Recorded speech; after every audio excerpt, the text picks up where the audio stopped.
Welcome, one and all, back to Moogie's VALORANT Throwdown 2026, the third year of the Throwdown here, presented, of course, by Xfinity, ASUS Republic of Gamers, and, of course, Gen G, with the support of Riot Games, and, as always, the UC Davis Cinema and Digital Media Department. I'm, of course, your host and play-by-play man, Takeshi TK Starstorm Kawada, and joining me is, of course, my friend and longtime co-caster, Jake Juvie Goober Gustafsson. We're back at it again. We've had a short turnaround this time from our quarterfinals just a few days ago to the semifinals now. And if you want to take a look at this little graphic that we have here, we'll be able to talk about the state of the game for knockouts. As we switch on over here, you'll see that Gank Disciples 2-1 over Frontshotters in Sunday's action that we just broadcast for you. Zonlo's Minion taking the quick 2-0 over Cal Gold. Nothing to see here. Same could be said for UNC taking down Slug, and we'll get back to you on that one. That was another 2-0 as well before SAC took down AOK Coffee in that third match that we have. Setting the stage for our semifinals here, we've got Gank Disciples in the upper part of the bracket, and Sac State versus UNC here in the lower bracket, which is, well, not the lower bracket, the lower half of the bracket, we'll call it. That's the semifinals we're going to be bringing you here today. So, Jake, before I talk about the Throwdown history, do you have any surprises or anything that you really like to see in the quarterfinals? Because we were able to see some of that. Do you have anything that you still have yet that you would like to see here in the semifinals before we make it to finals in just over a month now? I mean, we are nearing, like I said, we're nearing the finals. So really just showing what the teams have, maybe not playing the perfect game, but just going out there to win, being proactive, especially on the defense. I don't feel like we've seen a lot of defensive side proactivity. A lot of teams really just like to sit on the site and wait. But I would really like to see both these teams really just go out there and start fighting. Well, one thing I will ask you again then about what you'd like to see, Jake. Would you like to see some upsets? Because we have 4 teams that qualified to knockouts just off of their RP here. You see the top 4, Gank Disciples, Zonlo's Minions, Sac State, and of course, UNC here, SuperSenior. They've all made it through off the back of their ranking point standings from the group stage. And surprise, surprise, all 4 of our top seeded teams actually made it through to the top 4. So talk to me a little bit about that, Jake. Did you expect to see any upsets in the quarterfinals? Were there any results that you were surprised by? And, maybe I could ask you for your predictions even, because I know in pregame or in pre-show here that we were talking about some predictions for today's match, and I know you had some thoughts on that one. I can't say I was too surprised. The only match that really surprised me was AOK versus SAC, especially since we knew they started off to a 1-0 start. And despite that, they actually ended up getting, I guess you could say, reverse swept, though it is a best of 3, for Sac State to move on. And this is after us also watching how Sac State played in their first match against the Slugs, which wasn't too convincing. Even though they lost, it wasn't like they lost in grace. They got thrown around a little bit. So yeah, seeing them with the rating points too, that was quite a shock. But seeing them here isn't too big of a surprise for me. Absolutely. And SAC and UNC here, we do have a little bit of history for these two teams, not necessarily against each other, but we did have SAC on broadcast, like you mentioned, Jake, about 2 weeks ago with that close loss. Yes, there was a period of time where UCSC Slug Gaming was up, I believe, 12-6 and had multiple opportunities to close out that game. That one ended up going to double overtime, I'm pretty sure, and we ended up having a banger out of it before everything was said and done. But UNC just beat UCSC in quarterfinals. And so if we would like to apply the transitive property, despite the fact that we have not seen UNC up until this point, we could say that UNC has beaten Slug, who've beaten SAC, which means that by the transitive property, Jake, would you agree that UNC over SAC here? Is that your prediction for today's game? That would have to be my prediction. Yeah, I mean, you could just say you do the math, but yeah, I would also say just based on what we've heard about UNC, what we've seen from SAC, that is what my prediction would be. Though I will say, we saw them on Haven. SAC, most notably, are not playing Haven today. No, they certainly are not. And if we want to take a look at the maps here, because SAC was the higher of the 2 seeds, we had SAC picking Split, which will be our first map here, as you see on top with our graphic. UNC has elected to start on the defense side. So tell me a little bit about that, Jake. What composition adjustments do you want to see from these two teams, even if we haven't necessarily seen too much of either of them here? Yeah, I mean, I don't know if you could say there's really been an adjustment, right? Because like I said, or Sure. like you just said, we haven't seen these teams on this map yet. From what I do remember of SAC is they did like to play a very conventional style. Maybe that is just because they are an esports team. But as for what I would like to see, keep it standard. Play like maybe play double controller, right? And you'd like to just keep mid control, and if that's the way you want to play, great. Let's see that. But yeah, so I wouldn't be surprised if they play that way. Do you think we're going to see any Viper here? I know that's an agent that's maybe fallen out of favor a little bit. Maybe not necessarily around the world, but it's fallen out of favor in the recent meta, I would say, as well as your favorite, of course. You can feel free to shill some Tejo if you would like to. I don't think we'll see Tejo. Okay, there have been plenty of great spots to see him. Like given like the team's like comps and the initiator they would like to have, Tejo would have fit great in him. So if we haven't seen him then, we're probably not going to see him now.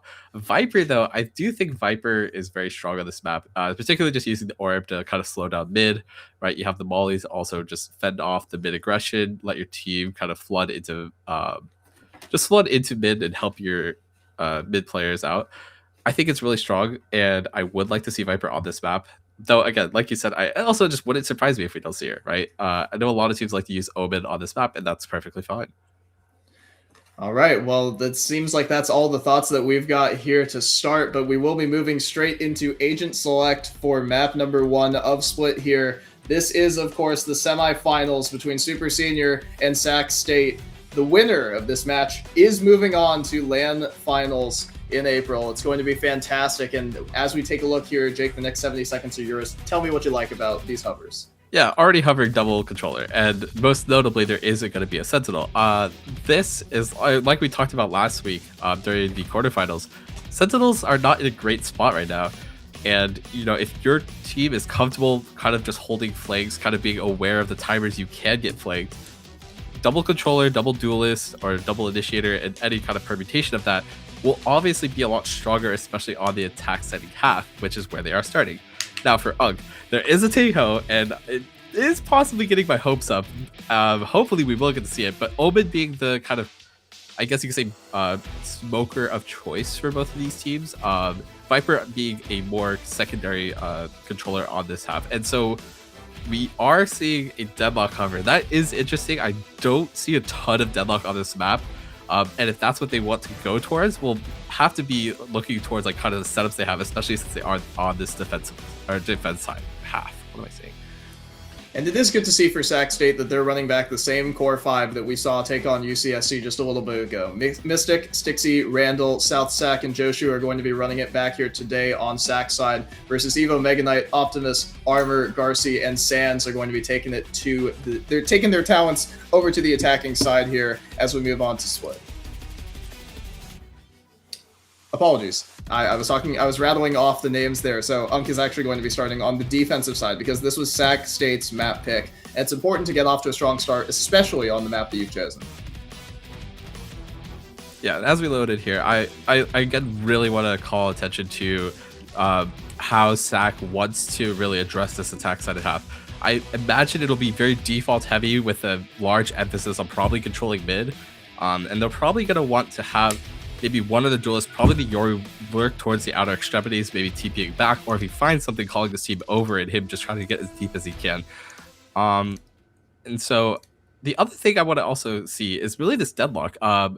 It's a really unique pick, and we'll see how they want to use the wall, particularly if they want to use it more like to control the pace of the game, or if they want to kind of cut off lines as they retake. And that'll be something of interest. But UNC kind of gearing towards mid to fend off what they would guess to be some mid aggression. And as we get started here in round 1 of map number 1, there's only one defender here for UNC to hold off 5 SAC State players. That wall is going to stall for a long time, but it is going to allow SAC State to move up off the back of it should they choose to proceed. They're actually just going to spam down that wall and gear up for this hit, it feels like. The first smoke's going to come through. Armor's going to be stuck off the back of it. Randall's going to dash in. That grab net is not necessarily going to find him. He's going to swing out wide, and he's going to be clotheslined by Joshu. An opening kill for SAC State's duelist. Yeah, but again, kind of using the fact that there's no Sentinel here, and they're already going to start working up spawn. There's going to be a fight soon. We'll see if SAC are ready for it. Well, it feels like Stixie was ready for the flank, but he's going to be caught with his knife. Oh, sorry, not his knife turned his back towards it. So it is a 4-on-4 as the retake gets underway. The paranoia is going to be invested, not going to find anything off the back of it. Here comes the first flash by Joshu. No swings are going to come through. There's 2 players from Elbow. Mystic finds one. Garcia gets the trade back. A lot of damage down onto the Viper for SAC State. Going to walk down on site. Sands is going to be caught trying to switch guns. Garcia's going to move in from Elbow. Thinks a little bit better of it. Regroups with the rest of the team. Sky Flash a little high. Throws the team flash, unfortunately, so it feels like UNC's not going to be able to make their way in as they need tons of kills to come through with short amount of time. Optimus finds a double, but Mystic closes it out. It got a little chaotic there at the end, but SAC State closed it in the post play. Yeah, and so you kind of see how the dynamic will go moving forward here. If UNC is able to really control mid, especially on this defense side of half, there can be some really fast flanks, especially if they decided to kind of move a little bit faster. I think they were really aware, or they were really cautious of SAC playing a more default-sided pistol round, but again, it works out really well because SAC is able to just accelerate after the wall, since once it's down, the duelists are able to just flood the site. This is a nice read coming through from SAC if they decide to accelerate off of the initial contact. UNC's going to throw that smoke into garage to feign like they have some presence there, but if SAC State just proceeds right through, they will find an undefended B site. The only sound cue going to be given over by that Prowler. So the controller could give some information to the rest of his team to signal the retake or the rotate, and it looks like he will in fact, which will leave UNC in a much more conventional situation. The 1-1-3 as SAC State just plays for the old orbs. Yeah, and I do like how SAC is playing this. They're playing really slow. They don't want to rush into the stack, so they kind of want to figure out where things are. But as time progresses, I'm kind of surprised UNC isn't moving to where they could expect the attack to come. There's already being so much util being thrown that, again, these A players are kind of just sitting there, but I imagine maybe they just want to die to spike. Oh, the use of the dog by Optimus there shows that they actually have no information on B, and so as soon as Randall knew that and Joshu, they both made their way straight out of that choke. They're going to get the spike planted in the open position, and all of UNC are going to make their way over and try and do as much economic damage as possible. Yeah, but again, dying to spike here is probably what you want to do. It's a very popular just kind of idea, especially in VCT right now. You don't want to give over ult orbs. That lets the attacking team snowball. But we'll see if there are gunfights. Oh, well, you wouldn't mind getting a pick or two here or there to try and slow down the attack from SAC, and so Evo Mega Knight's going to find the first kill off the back of that Bandit. Nicely done there. SAC going to find the trade back. That flash is going to blind Mystic, and he's stunned up at this pillar angle, but it should be contained from backside. Randall finds one. SAC combines for a second one. Optimus and Sands both playing from the same angle here. They're going to work their way up on site. Randall's going to be dinked but not taken down. Sands going to be lucky just to die to the spike here. He's going to run out, try and get a little more damage down, but Randall will survive. 4 from SAC alive, and that's 2 rounds for them on the board. Yeah, and that's a pair from Randall. So again, you saw at the end there, he is halfway up to his ultimate. And I think if you are SAC here, since you are playing a very default, very control-heavy comp, you can maybe start farming the ult orbs, particularly the one on A, especially since you set up the Viper orb. If you have someone holding there, and you know that Deadlock's going to be playing a very passive angle, potentially that's an orb to start farming towards the very powerful Waylay ult. Powerful indeed. SAC State's going to move into more of a defaulty sort of look, right? What do you think of this round 3 here on the bonus round for SAC? Not a fan. I would have liked to see them kind of reinvent back into this mid idea, because that is, again, where SAC wants to be, and we're just going to see Randall look for a shotgun kill here. See if he can dash straight into the smoke. Sands gets the better of him with that Guardian shot, though, so that close range encounter not going to be favoring the Waylay this time around. Joshu's going to teleport off of that B angle, and so the rest of SAC can regroup. They still have the opportunity to hit into one of the undermanned sites, but it feels like it was a bit of a missed opportunity on that mid play. Yeah, we most likely are just going to see a group up and hit A here. I imagine we're going to see some kind of mid noise being made by the Omen. If not, he's going to be really late to this play, and they'll have a 3-on-2 on site, compared to the 4-on-2 if they just wait for the Omen. Humongous gap in that wall is going to allow Optimus a great opportunity to find a pair of headshots, looking for a third onto South SAC, but he's going to think better of it. The Viper making their way over towards the ramp side, going to try and take another face up towards CT.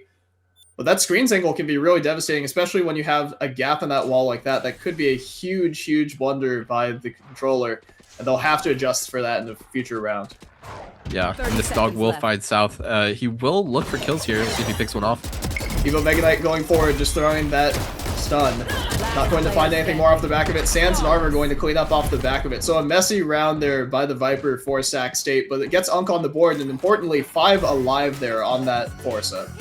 Yeah, They did get the bomb down, but you kind of see also maybe some hints as to how SAC want to play, especially since they're most likely going to have that bomb on the fade every single round. As soon as you see a fade prowler going out, you might have an idea of where that dog's going to be. We'll see if UNC try to exploit that in the future rounds, but don't think I don't think SAC want to play towards mid, which is again really odd to me. Where are you? Well, there's plenty of room to work with here on this map. Mystic's going to be hit by that Fade Eye deliberately. It's going to show a lot of pressure over on B. Maybe trying to trick UNC into over-rotating here, which would allow South SAC the opportunity to work up on the opposite side of the map. That's going to be an early tether being invested there, and the grab net. A lot of defensive stall utility being burned out by UNC there from not very much pressure, actually, from SAC. They still have the opportunity to work the rest of the map. They've got a minute 10 left here. It looks like they're going to work back towards mid. Yeah, but UNC have really good lines on A, so this Viper Wall isn't going to be able to do much, other than just maybe Waylay has to take a peek here and there when the wall goes up. But again, SAC working mid, and they're leaving the Euro in B garage. We'll see when they turn to activate, but they'll probably spot them out. That's a great paranoia, but there's going to be some good stall by Armor. Mystic finds the opener there onto Sands. A bit hung out to dry there for UNC. They're going to rotate the rest of their team back over to contain this mid aggression. But South SAC and the rest of the team have regrouped here in mid. Garcia finds the first one. They have to be clean on this trade. Randall gets the first on that swing, and Optimus isn't able to get one on his. So they're going to reset into the 3-on-4. They know that players can rotate back to mid. That stun could be devastating, and there's the lineup for Evo Mega Knight. Does he know that he's stunned the entire team? He finds a third, and Randall, just one player remaining. He's 1 HP. He has to run straight through, bit by the Prowler, making his way all the way over towards that A site. An unbelievable play by UNC's Duelist is going to allow his team to pick up this round. The spike is down, and Randall just going to save that AK. Yeah, but he will find a pity point of an ult orb there, so he will have his ult going into this next round, which, again, that is a huge ult, but it will be able to be traded out with UNC's ult of their own. Again, so we'll see if that happens moving in, but again, it's just a really good swing into heaven. They had a great idea. I think they just were a little too hesitant to just go on to B, perhaps because they were really worried about the deadlock, but the deadlock was dead in the round. I'm not sure why they didn't just take B. Perhaps they had a read that no one would be vents, but that's just a bad read. Again, really just unsure, again, of what SAC want to do in these rounds. They're kind of just looking for picks that might not come to them immediately out of the gate. And UNC bailed out by a couple of hero plays, right? Optimus getting a 2K from screens, and then Evo Mega Knight going above and beyond to find that 3-piece in mid. Great to see the Sac State team play, right? They're all working together, which is how all 4 of them could get hit by that saturate. So, you know, you win some, you lose some when you group as a unit. But this hit coming in on B side could be devastating. We'll see if they line up, though. Garcia is ready for it with that jiggle, but doesn't take any shots. Actually just going to elect to drop back and throw the wall coming from heaven. A ton of stall utility, again, invested from B side, is going to encourage Sac State to look elsewhere. Yeah, and they just don't have this line on A, so they're gonna have to flash Mega Knight off the line if they even are aware of it. So we'll see if they just choose to invest the Waylay or when they choose to invest it. I would like to just see them use their ult as they get them, especially since it's so early onto this match. But UNC have a really off read on this. They are stacked towards B, leaving Mega Knight on his lonesome.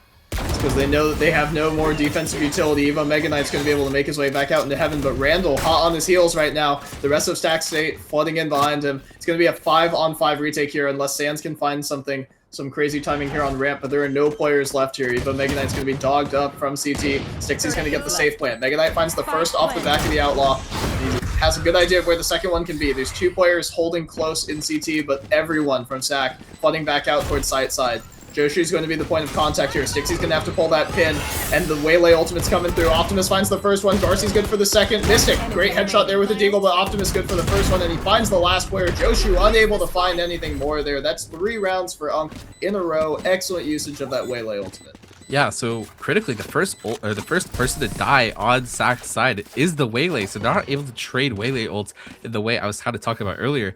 If that were the case, maybe this UNC retake is stalled quite heavily, but since the Waylay dies, UNC is free to just ult.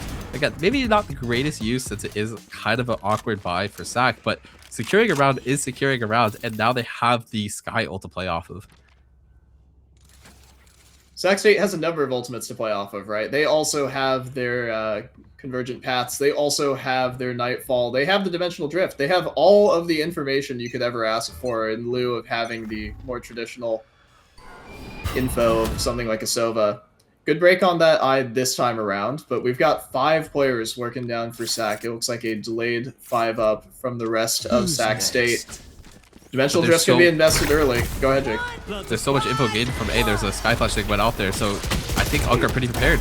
Well, Garci was ready for it, and they just hung Joshu out to dry. That defensive utility, that stall combination this time really paying off because they were able to isolate the remaining player for SAC State. And now that Joshu's down, you find yourself in a 4-on-5 on this attack side, and it's going to be so difficult to claw your way back into this round. The only saving grace they have is that UNC actually has to go and re-clear the rest of A side because you don't necessarily know that they could have worked up behind the back of that Viper wall while the pressure was coming in on the opposite side of the map.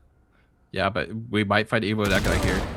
Oh, the only thing Evo Mega Knight finds is the bullet right to the head, courtesy of Mystic. Nightfall's going to be invested. The second big AoE ultimate going to be dropped on the B site here. Garci going to be ready for the first hold. Sees a head peeking out from heaven, but he is actually going to get wall-banged out by Randall, and Stixie's clean for it on the trade with Armor. So Optimus needs to work his way back in off of CT here. Optimus and Sands in a 2-on-4 situation. It felt like UNC had a great read on the situation, but SAC State with another ultimate reinvestment going to make their way over towards the B site. Optimus going to be smoked off. Mystic to take the contact here from Sands. He's going to work his way in slowly. Here's the jump peek coming through from Pillar. The scan off the flash, not going to give any information. Might have seen a leg there. Jiggle from South SAC in the back. Finds the first one, does Sands. That's a bit of an awkward peek there as Randall had kind of sold him out. Paranoia is going to smoke off or blind off Mystic, but not ready for the re-swing from Stixie. And so it's all up to Optimus. Has to run his way around. Back Pillar. Looking front sight. Knows that he has to swing into this crossfire. Tries to isolate it. Had the opportunity to take down Stixie, but just waiting for a bit of a swing off the back of the smoke. Randall with a free fire. Wide swing from Mystic's going to take down Optimus.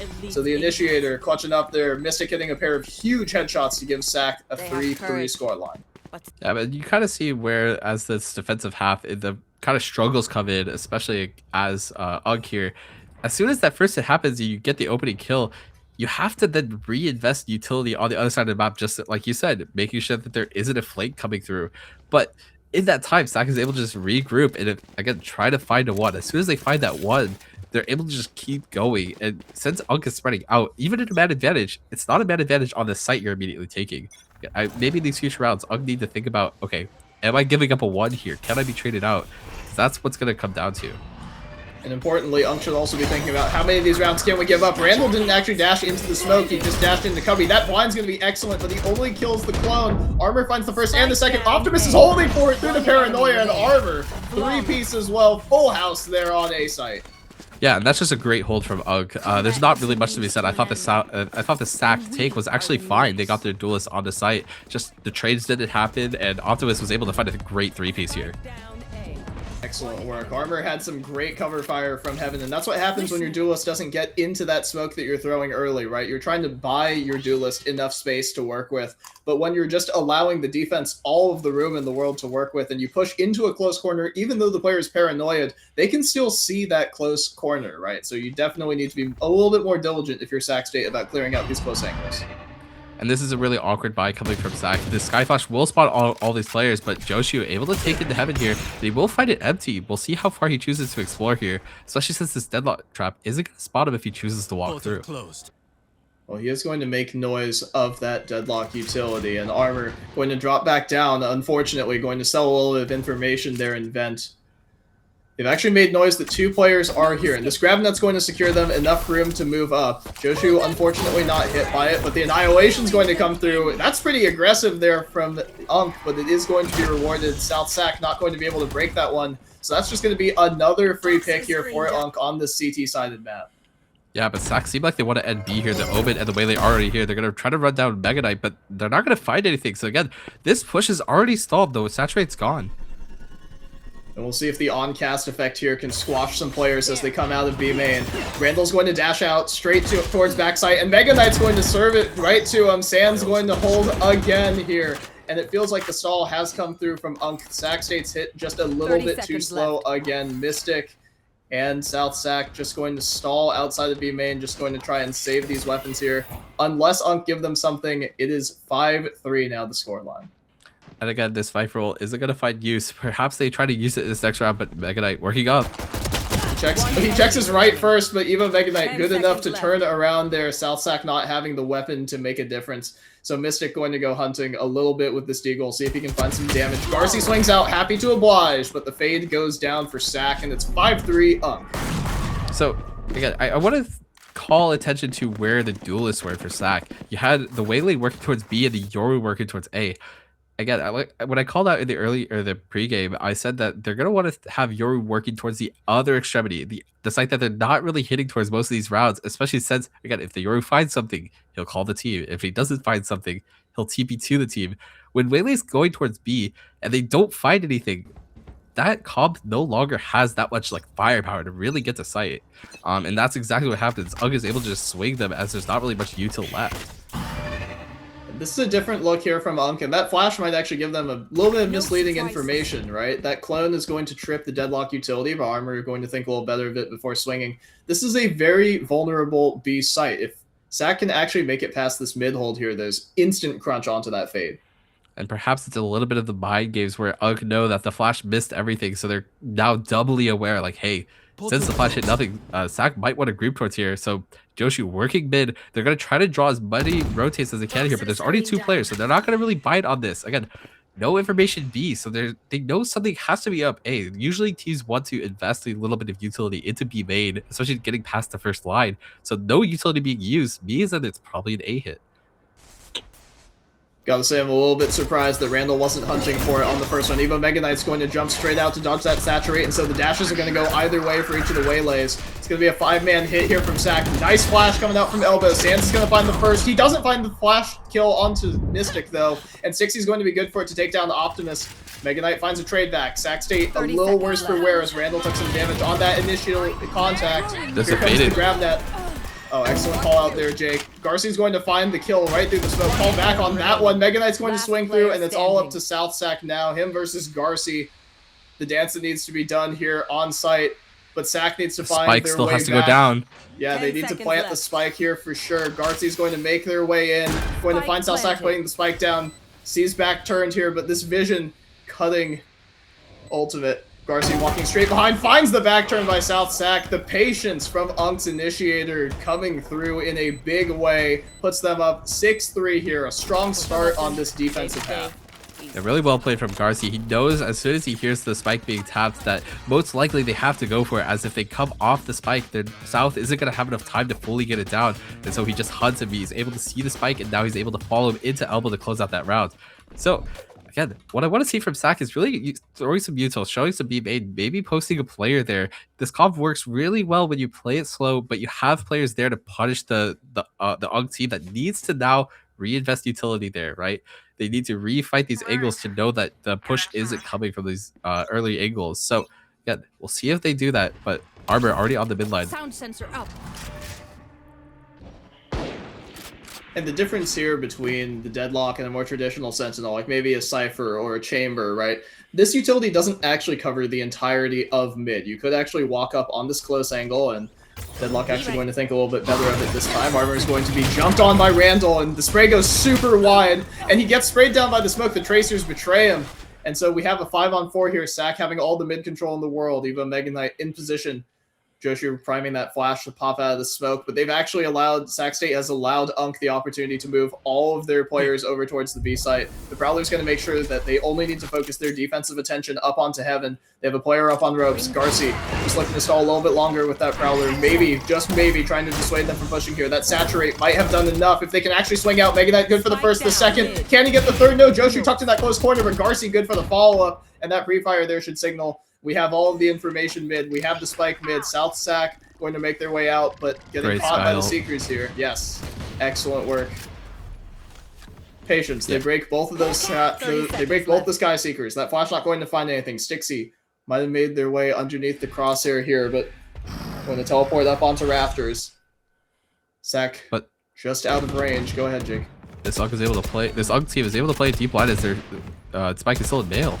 Yeah, you don't actually have to do anything here if you're on. All you have to do is make sure you don't all die at the same time. Garci good for one. That Paranoia is coming through, and Garci right through the smoke off the back of that Paranoia takes down Stixie. 7-3 for UNC. This is looking like a very dominant defender start. And while they find the opening kill, again, they pause too long and no one really peeks into him. Again, this, especially since UNC have the Waylay ult to play with. And I'm a little surprised Evo Mega Knight's willing to play so aggressive, especially since they have the ult to play with. I would have liked to see them maybe play a bit passive aligned, especially since if Evo Mega Knight dies there, that's another gun you're handing over and another ult down. But again, a great ult from Optimus to kind of just let them know, hey, the last two players are coming from B main. And so they're able to close it out safely. And you're not going to have a lot of these opportunities left on SAC, especially since it's 7-3. Your money has been in shambles. You've always been kind of like light buying here and there. Again, this is probably one of the last gun runs they'll see, especially since if they lose here, they'll be roughly around 3,000 credits, assuming no kills. But also their ults. They're all coming up on their ults soon. I would like to see them maybe play for the Waylay ult, try to find both orbs. You have a very control heavy comp. You can't just afford to farm both orbs, so, especially since you have the Viper wall on A. So let's see if they actually try to do that off the timeout. It does look like South SAC is going to make their way over towards the A side, right? Towards A main, try and secure that space the same way that you've been talking about with the lurk wall. But there was a gap in that lurk wall just a couple of rounds ago that allowed Optimus to really kick off this defender half for UNC. If UNC didn't get off to such a strong start in that round number 3, it's hard to think that their economy would be as good as it is, but it feels like the individuals so far from UNC, despite the over-rotations, they've just been hitting some shots. Yeah, UNC, again, playing 3 B main, and this is really solid for them. We'll see if SAC really try to accelerate somewhere else on the map, but again, they're just playing too slowly. UNC have so much space on this B main angle, they're able to kind of play around mid now, and you're just the team slowly start shifting away there as there's no more utility being thrown B. The only utility that's being thrown A is a nice split here, but they could give bad information. Joshu did actually make it past that wall, and they did have enough firepower and enough manpower, importantly, to break all that stuff down. Randall's going to make his way on the site, back turned for armor, and then the sensor's going to be tripped, allowing plenty of time to stall for that grab net to come through. It did pin in multiple players. First spin's going to be pulled, but it's on main, and the dinks come through for armor. A 3-piece once again, locking down this site like crazy. Sac State with a little bit of a pincher. Optimus good here. Can they repeat the exact same full house that came through here? South Sac working his way into heaven. Optimus spotted a leg there off the back of the wall, not being patient enough to wait for the smoke to go up. So the dog is going to require all of ramp, but didn't actually see how far up South Sac had made it into the main area. Garci going to get information off the back of the Fade Eye. But when you're in this 3-on-1 position, you don't actually have to do anything if you're UNC. You just have to sit pretty and let South Sac move into your crosshair. Yeah, the South has to try to find one. Optimus will jump spot him, so they know he's ramped, and these two players' screens are just going to move in as soon as he tries to plant this spike. 10 seconds left.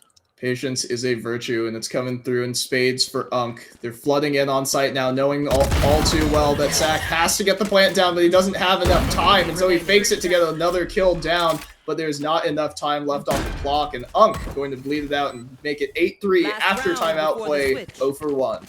Yeah, I'm a bit surprised they tried to just go there before even hearing South tap the spike. But again, this round is even close because Armor lands the shots. If Armor doesn't land the shots, I believe that is just South's round to take. But again, the nice 3-piece from Armor keeps them in it. But I would like to see UNC, especially on these last 2 rounds, be a little bit, or sorry, last round. I would like to see them play a little bit more aggressive, especially since the reason why it's so close is they get the info B made a little bit too late, and they already. SAC is already up on A. By the time they're getting the info on B, SAC has already moved into position to hit, and they need to find that information out a little bit sooner so they can better help Armor. But if Armor's able to do that, there's no need to help him. We've got a bit of a technical issue here, unfortunately. It does feel like it looks like someone's DC'd. Probably Randall just taking the... Oh, never mind. Ping's back online, so just taking our time, figuring out... Production has advised us it is in fact a mic issue that they are correcting right now. So that could be a bit of the comms breakdown from Sac State, right? It feels like they have 2 players who are being pretty aggressive. They have a lot of the rest of the team being a little bit more passive. The strategy a little bit all over the place here on this composition that it feels like should be performing pretty well on this attacker side, Jake. What kind of adjustments do you think SAC needs to make on their defense side? Let's say that this goes 8-4. They manage to pick up this round. What do you want to see from them once they actually play defense?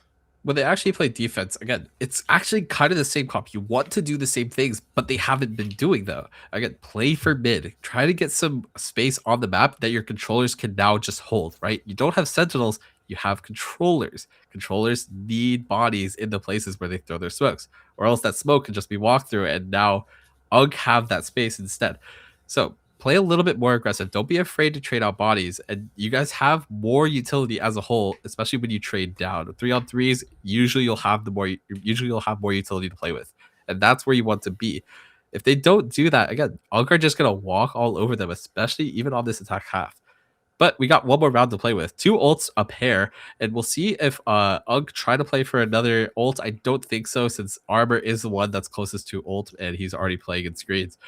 But on the side of SAC, both of these ults aren't really great at really being super aggressive. The Fade ult can help, but it's not really gonna like take over the round in the way like Waylay ult can or Yoru ult can. So we'll see how they try to use it. But again, maybe take some prio somewhere mid, right? You haven't been playing mid at all. You've been kind of like leading there towards your mid rounds and occasionally on your ecos. You haven't really shown a gun round there, and you haven't your last chance at a gun round here.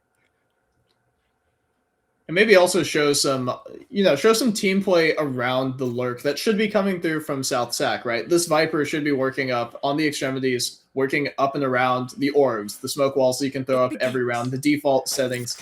And Sac State has elected to play it pretty slow for the most part, which has allowed UNC, even though they've been over-rotating, they could take first contact there. That first op shot going to miss by Mega Knight, but he's going to re-swing even with that smoke down. He's going to miss on the clone as well. But all that space is going to be given up by Sac, so UNC, even though they didn't quite land the shots, mission accomplished. You've got B made. Yeah, but again, it's kind of a fake B made hold. As soon as this flash comes through, they're going to know everyone's outside. And so we'll see if they try to get back on it. As soon as they get back on it with that flash, again, B made's no longer theirs. And they don't have much mid. Garcia's going to find the dog here, but again, there's just not much happening on the side of SAC. Well, UNC's defense has definitely been more dynamic, right? They've had players in different positions, and players have actually been moving around. This Nightfall is going to come through here to try and force Mega Knight off the line, but you don't necessarily need your ears to be able to hold this line, and he misses another shot, unfortunately. He's going to switch down into the rifle. Randall going to prep that dash, but the Dimensional Drift is going to be invested too. This Nightfall wasting so much time away. Sac State's going to move in, throw the Saturate, and then counter ultimate's going to come through. Optimus good for it. Sans is going to be holding. Joshi finds one on backside, but the Annihilation has come through, and these wall bangs are not landing yet for Sac's Duelist. He's going to be stunned up in backside. Garcia's going to run him down. Annihilation's going to come through, and it's all up to South Sac. A 1-on-3 turned into a 1-on-2. Not enough. 9-3 half for UNC right now after Sac State started up 2-0. And I have to question Sac's kind of decision there to really invest into the Yoru ult over the Waylay ult. I mean, Waylay ult is so devastating, especially when you're able to just kind of trade out bodies after it, right? You're only able to get one shot off at a time realistically, so it makes trading very simple. But again, they choose Yoru ult, and Yoru ult doesn't really help him get through the choke, right? Like, yes, the Yoru ult's gonna pop out behind him, but no one's really going to look until they hear the crash happening. So now, again, on this attacking half, UNC are probably poised to take this map. Again, they just need to secure 4 rounds, and it's going to start here. We'll see if they choose to rush or if they try to take some mid-aggression first. Either way, it's going to get bloody with this Omen Flash.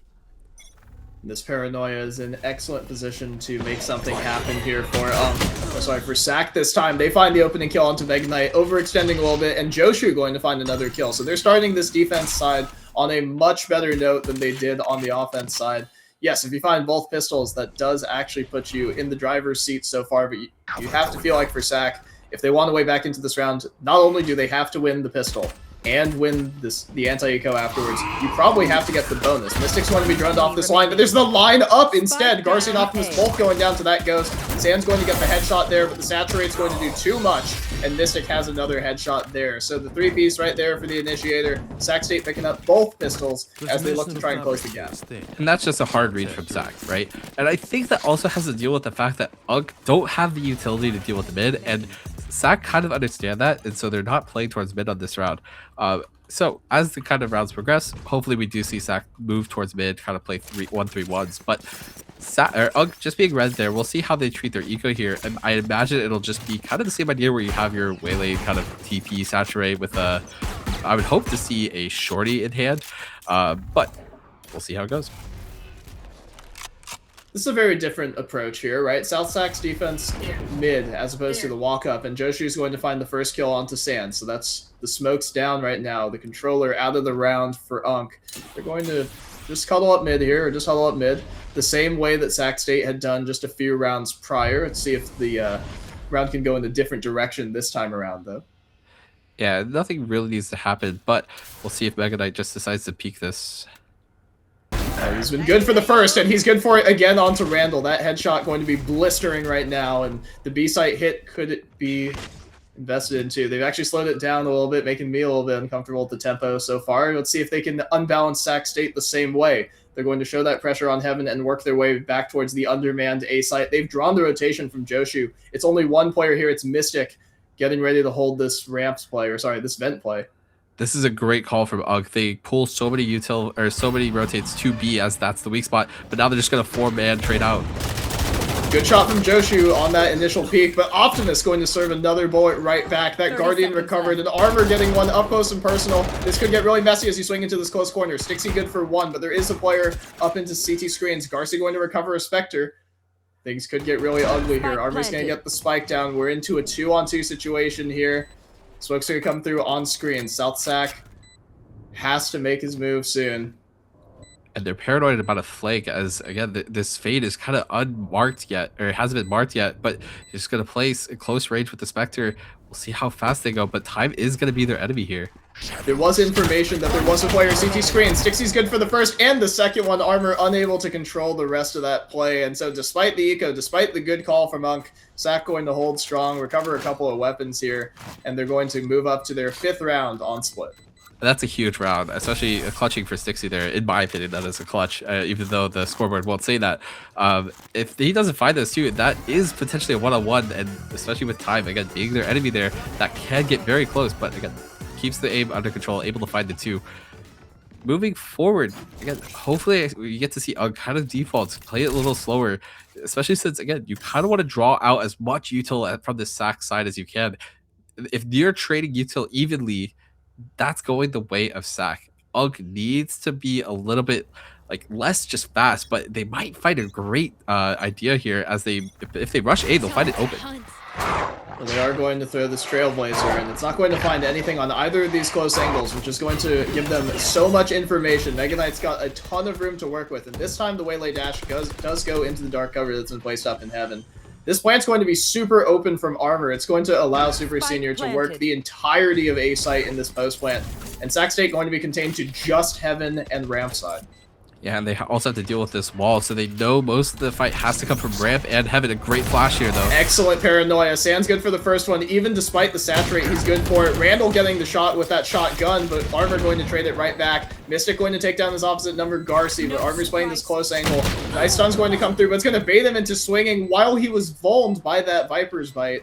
And so Optimus readying this high flash for Mega Knight to play off the back of. The time is running a little bit low for Sac State. And that first tether didn't actually land anything. Mystic good for it. Mega Knight just looking to clutch the time. It feels like they're running out of it, and there is not enough time on the clock. Sac State going to lose out on this one to time, unfortunately. The clutch assigned to Mega Knight, and that's double digits for UNC here on map number 1. Yeah, and while the swing out there at the end for UG does seem a little bit suspicious, I don't actually hate it. You are just kind of looking for a 1 kill to trade out, and that is kind of an unexpected timing you can find.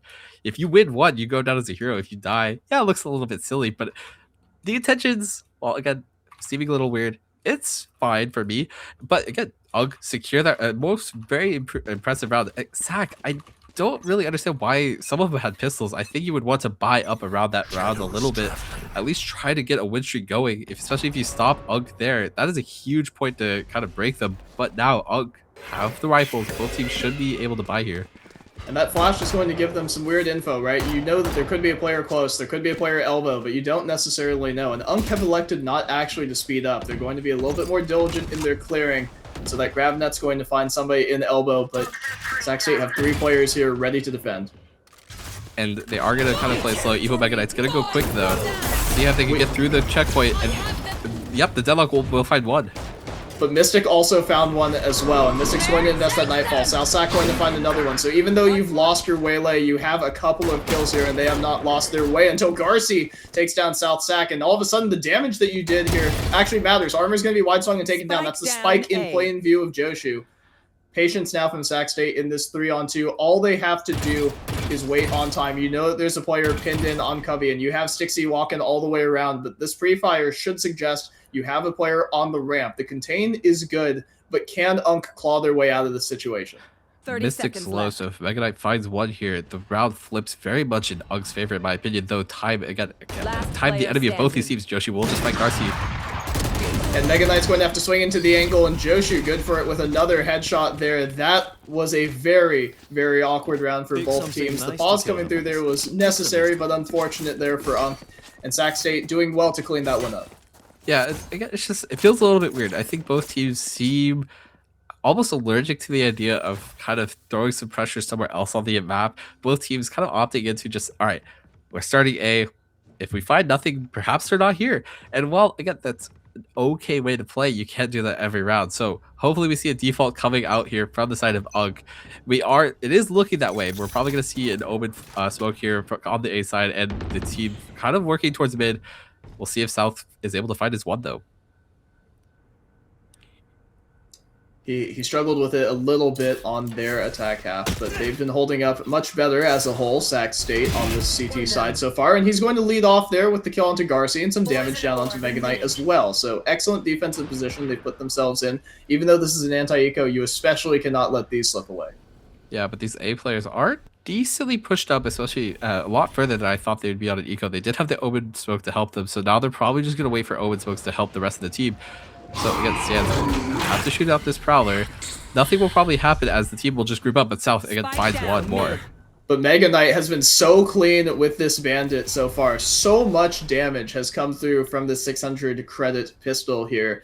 Every one of these headshots feels like they shouldn't be getting as much value as they are, right? It feels like you shouldn't be able to take down an armored opponent. But if you're at a close enough range, it's as good as a deagle. And it's going to come down to Sands here. If Sands finds one, unable to. And so these two, it is left to these two mid players. We'll see how much space they can really take. But with the Omen in heaven, it's probably not going to get too far.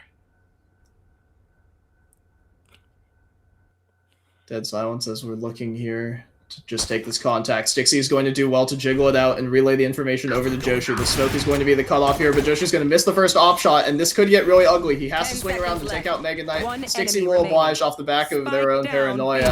And Joshu going to catch the wraparound of Optimus, so that anti-eco cleaned up there by SAC. Only one player lost. So this was a really solid round despite, again, being at this gun deficit. I like the idea from UNC, and I hope they kind of continue this. Instead, they are just kind of 5-upping B. I don't want to see this. Again, if you just 5-up into this SAC site, there's just going to be too much util on the retake, and that's what SAC want to do. They just want to retake, especially with Yoru ult now online. So if I'm on the side of UNC, I want to play a little bit slower. Maybe use some Omen ult, maybe make use of the Omen ult, Waylay ult to kind of create some chaos on the site. You don't have to end where you start, right? Work the map a little bit. Let maybe Deadlock even find something. But again, they are going to play it slow, and this is what you want to see. It's interesting because if UNC had started on their A side with their usual aggression, they would have found just the offer from screens. They would have found it defended only by Joshu. That swing and peek going to come through to stall out the information from mid. It's going to signal this B split, and it's been faster paced this time around. They've actually managed to get past that mid choke. They're out through Mail. Randall's just looking to contain here. Knows the position of the Omen and the Sky now off the back of both pieces of utility. But Sands is going to commit to that one. He was so focused on the angle, he never considered that the ultimate could be straight behind him, and that backstab is more than likely going to secure the 11th for UNC here.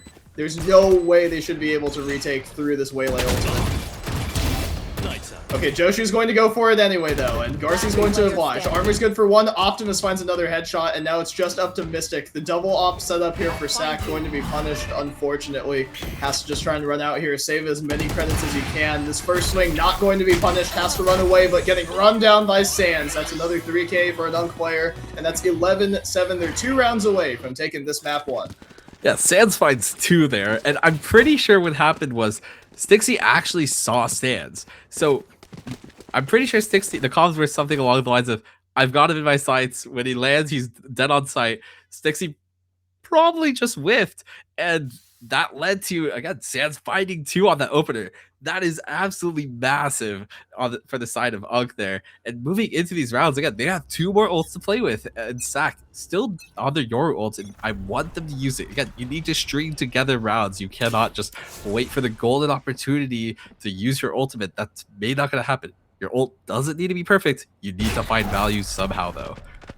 Absolutely. And UNC is going to get ready to hit a little bit more aggressively this time around. They've burned 1 dark cover out. Sans is going to make his way out. So is Armor. Distracted is Stixie by that Prowler and taken down by Optimus. Another 5-on-4 situation for UNC. And now they've got the Seekers up. They've got the Nightfall up. This flank has to be brutal here from SAC. Otherwise, UNC is up to map point already. And they'll have 5 opportunities to close out. Garci might be caught out here. We'll see if he jumps peaks this at the right timing, but again, he looks like they're too worried about it. The Prowler will let him know though, so he's going to fall back.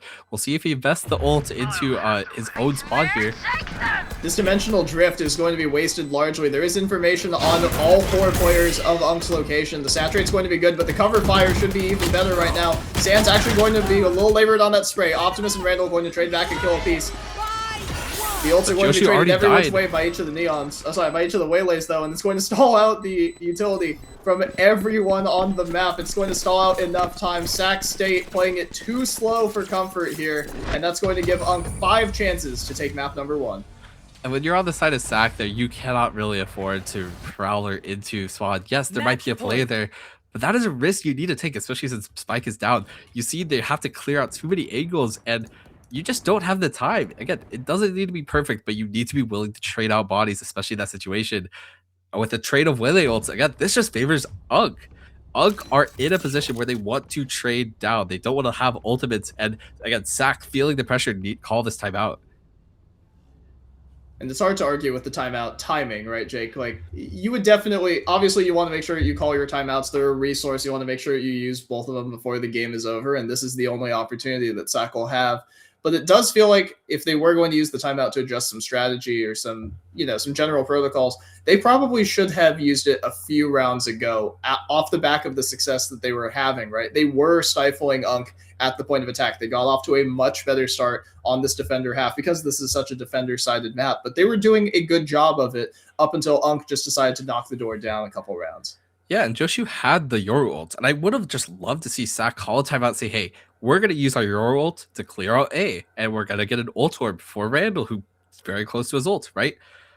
That's the kind of idea I want to see, especially when you're playing without a Sentinel. You need to be a little bit more proactive. And yes, the flank happens. That is proactivity, but it's happening way too late in these rounds to make a difference. If you're SAC here and you need to string together 5 to get to overtime, be proactive. You cannot sit back. Sitting back has not really won you these rounds. It has been when you are willing to just try to win the game instead of letting kills fall upon your lap.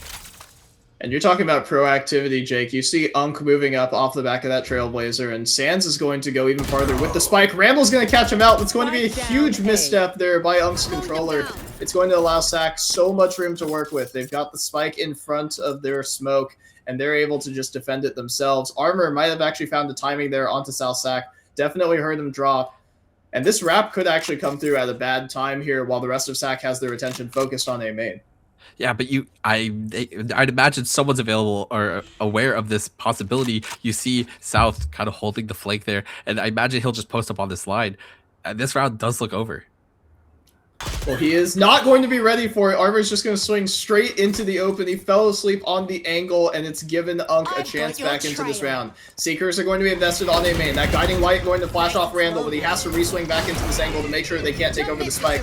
That Prowler not going to find anything. Optimus in prime position to take contact here from Randall, going to be flashed in, and the duelist is not going to get it. Evo Mega Knight doing a tremendous job so far. He's pinned into this corner. Optimus gets a trade. Mystic and Stixie going to combine for it, but Armor, all he has to do is control the spray, but he's not able to do it. Mystic is going to save the game there for SAC State, and 5 rounds are necessary. Only 4 more now in a row.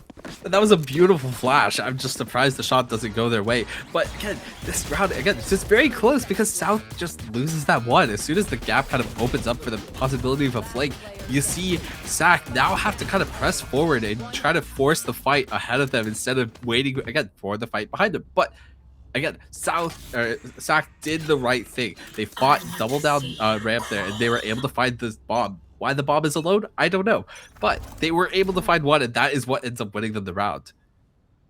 The other really brutal thing for UNC in that round is Garci gets clotheslined looking at a different angle than something that the rest of UNC had already cleared and SAC had given up. Garci was looking at the close corner, and Joshu's looking to take down Armor to give them another advantage, another man advantage in this round. SAC State needing to string together 4 here. They've gotten a pair of man advantages. All they need is to keep closing out cleanly.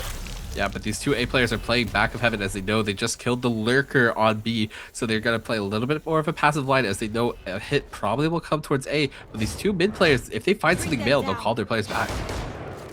There's plenty of information here, but it's actually going to allow Garci to slip Evo Mega Knight straight through into the vents. And that information, or the lack of information thereof, could be critical here as he works his way up in the vents.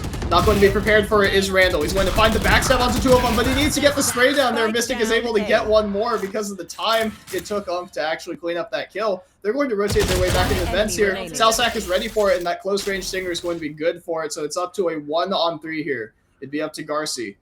Made the heads-up play to get Evo Mega Knight up into those vents.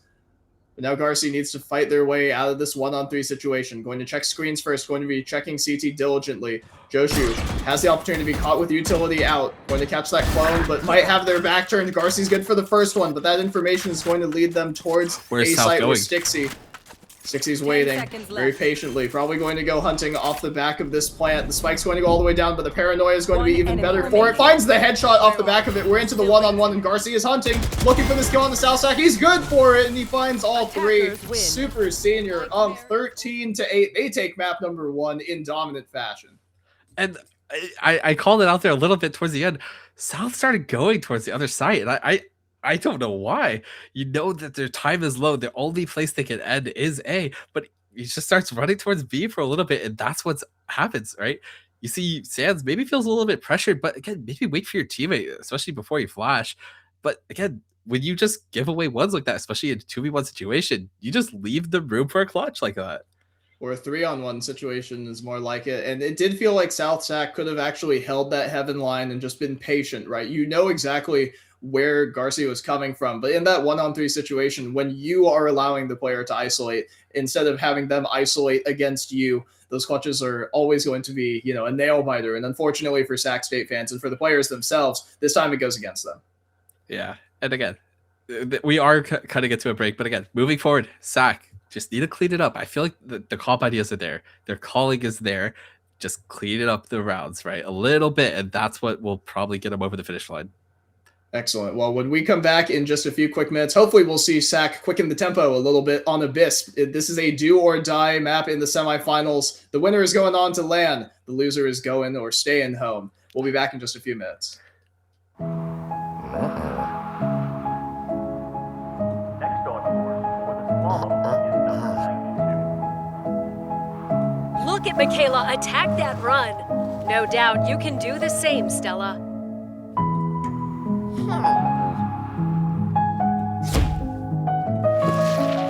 Cut your mobile bill in half and save $60 a month for your first year with Xfinity Mobile. Xfinity, imagine that.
Standing.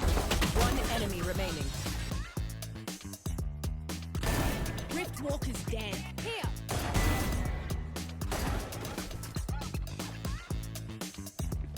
30 seconds left. Gonna fall back here. Spike down mid. One enemy remaining. My ult's ready.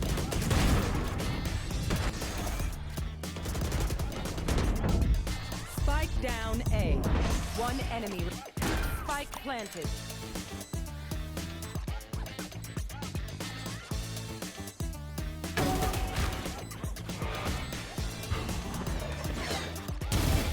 Sensor drift.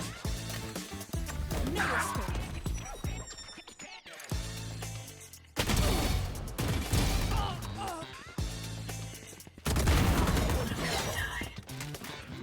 One enemy remaining.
Seconds left. Last player standing.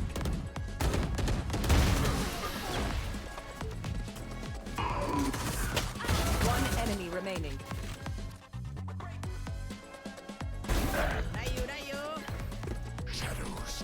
One enemy remaining. He's left. One enemy remaining. Spike down B. Bye, one.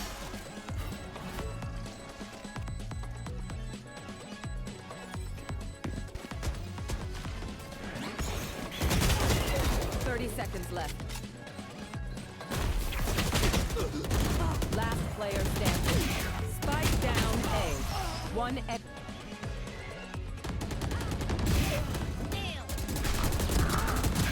There's that. spike. Get back. One enemy Omen remaining. killed. Where are you? Still waiting.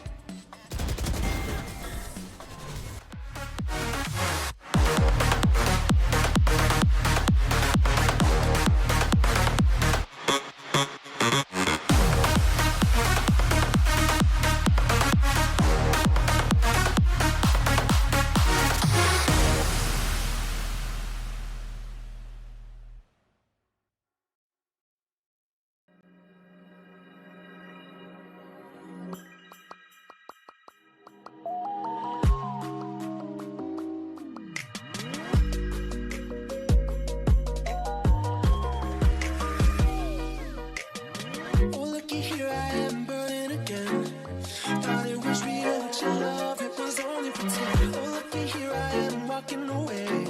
I turn around. And we're back, and we were not kidding when we talked about a short break, right? We had a very quick turnaround between map number 1 of Split that UNC was able to take there away from SAC. We're moving on to map number 2 of Abyss. And as we take a look here, as we have a replay coming through in just a moment here, Jake, why don't you talk to me about the adjustments? I mentioned adjustments in pre-show. That was my mistake. I misspoke. But now that we have adjustments that we actually can make here for SAC, talk to me a little bit about what you want to see. If SAC want to keep rolling down the road of no sentinel, double controller, right? The way that you need to the way you need to win these rounds is be a little bit more proactive. As soon as we saw them get more proactive on that defense side of half, good things happen to them, right? They're able to pick off a 1, and that was the spike. Will that happen in most of these rounds? Probably not. But when you're able to just kind of snowball 1 here and there, right? Your comp just has more util to play with, especially when you are on defense. right? So when you have more util trades, when you trade out utility, right? When you're trading out smokes, you have 2 smokes. When every time you trade out a smoke, you're winning, right? So don't be afraid to just trade bodies here or there, right? Be a little bit more aggressive. Don't let UNC just kind of walk up into positions where they're just able to sight hit. That's where you probably will start losing, especially against double duelists. So yeah, moving forward, SAC, clean it up a little bit on kind of trading down, like just the fundamentals. You don't need to clean up your ideas in the rounds. Clean up the fundamentals, right? When you have man advantage, make sure you're swinging with 2, especially when, again, on these pre-rounds, some of the times they're just walking down as 2. That just needs to happen later on in the rounds too, right? Especially when things get a little hectic, right? Slow it down. Make sure, hey, I'm gonna swing this angle. Swing with me too, right? These are the small things that will hopefully just get SAC a couple more rounds so we can get it to a map 3. But again, if I'm UNC here, you gotta win with some rounds. So again, maybe some things I would also focus for UNC here is when you are playing this style of comp, make sure you're not allowing SAC to kind of just hold these positions, right? Make some noise somewhere else on the map and maybe start punishing these fast rotates that SAC tend to want to do, right? When you are playing super far back, there's no info, right? When you're playing with no info, you have to fast rotate because, again, you just know nothing. That's the only piece of information you now know. And if they don't fast rotate, now you get to start walking over them with your faster takes that you are very good at. So both teams can improve here, but obviously we need to see more from SAC. We need to see a little bit more action from them. I understand everyone on both teams there was actually slowed down, so it's difficult to envision a world where they actually could have made a round of it. But they had opportunities like this one here that SAC does inevitably close out on this one here against UNC. But some of these rounds are always slipped away from them. You have a lack of information that's allowing players to hold different positions than they should actually be able to get into, and then giving over isolation plays, right? You have to make sure that you make the other team earn it. You don't want to give away 3 separate 1v1s like you do here, which allowed Garcia to close out the map for UNC and then take us to what could be the decider map of the semifinals here as we move on to Abyss. Yeah, and Abyss is a site or is a map where you can just run the double controller, right? Usually we see Astra, very popular pick on this map, alongside the Omen, which I imagine is what SAC will probably run. Both sides could also just run a what was it? Chamber. I'm not opposed to that, and Tejo can make his prodigal return, but will we see it? Most likely not.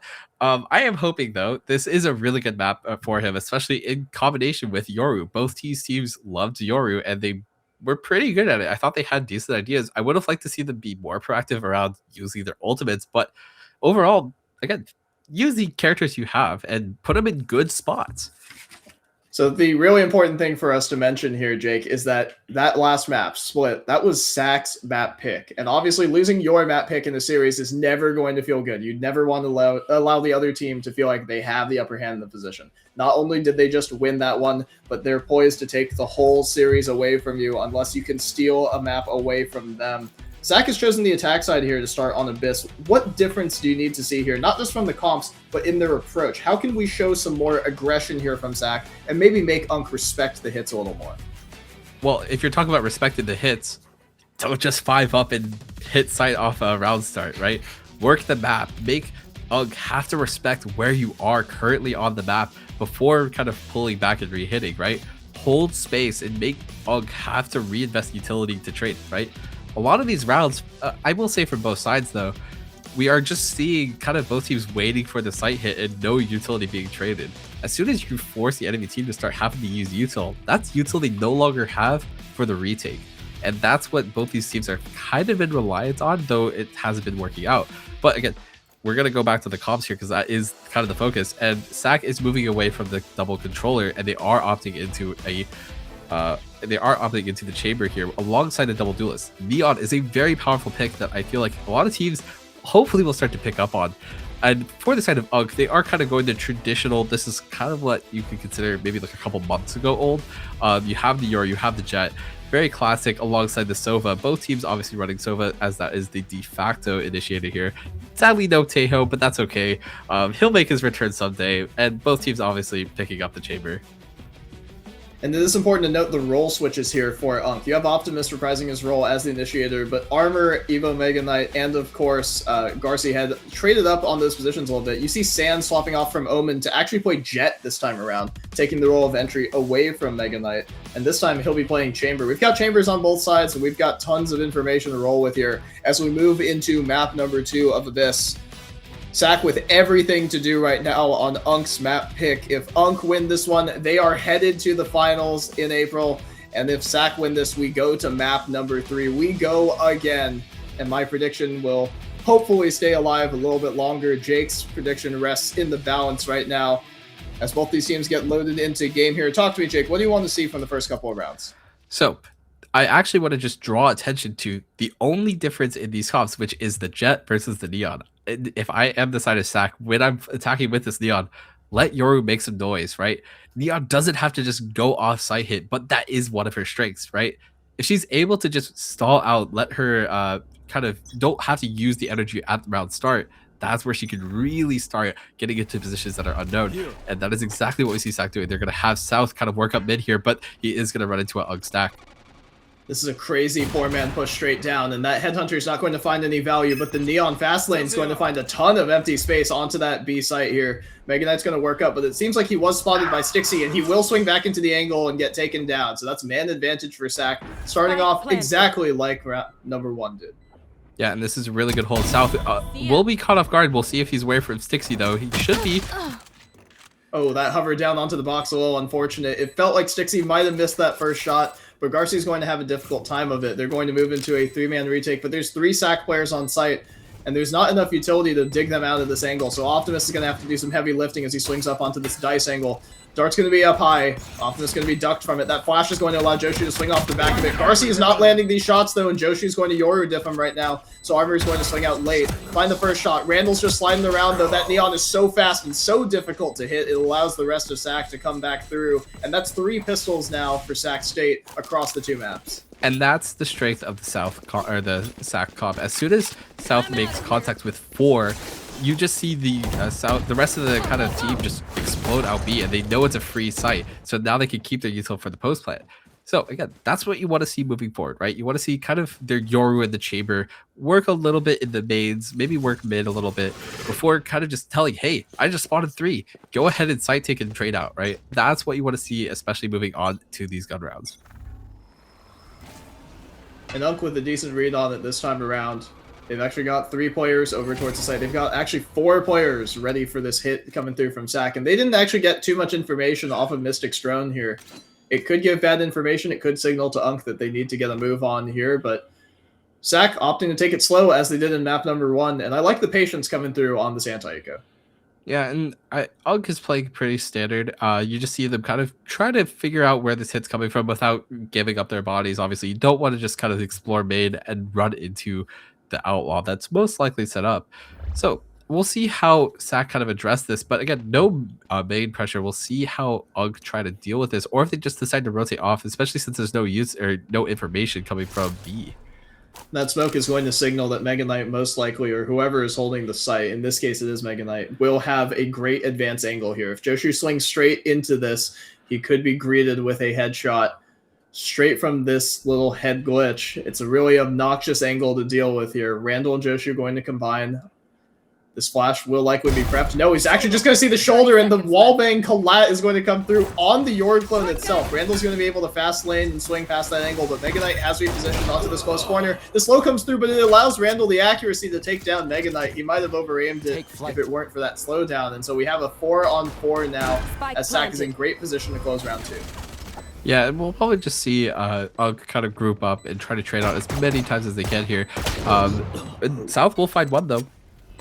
I was not a huge fan of that swing there from Garci, but it's a difficult spot to be in. Armor's going to TP into that smoke. Randall's going to be good for another kill onto Sands. He's going to see if he can find something off the back of the scan. They're actually going to invest that paranoia, but he throws it straight down, but he is going to find the first kill. He is able to recover the Spectre, but he's up close and gets shut down by the right click from South SAC. Randall doing a great job to contain the rest of the push there.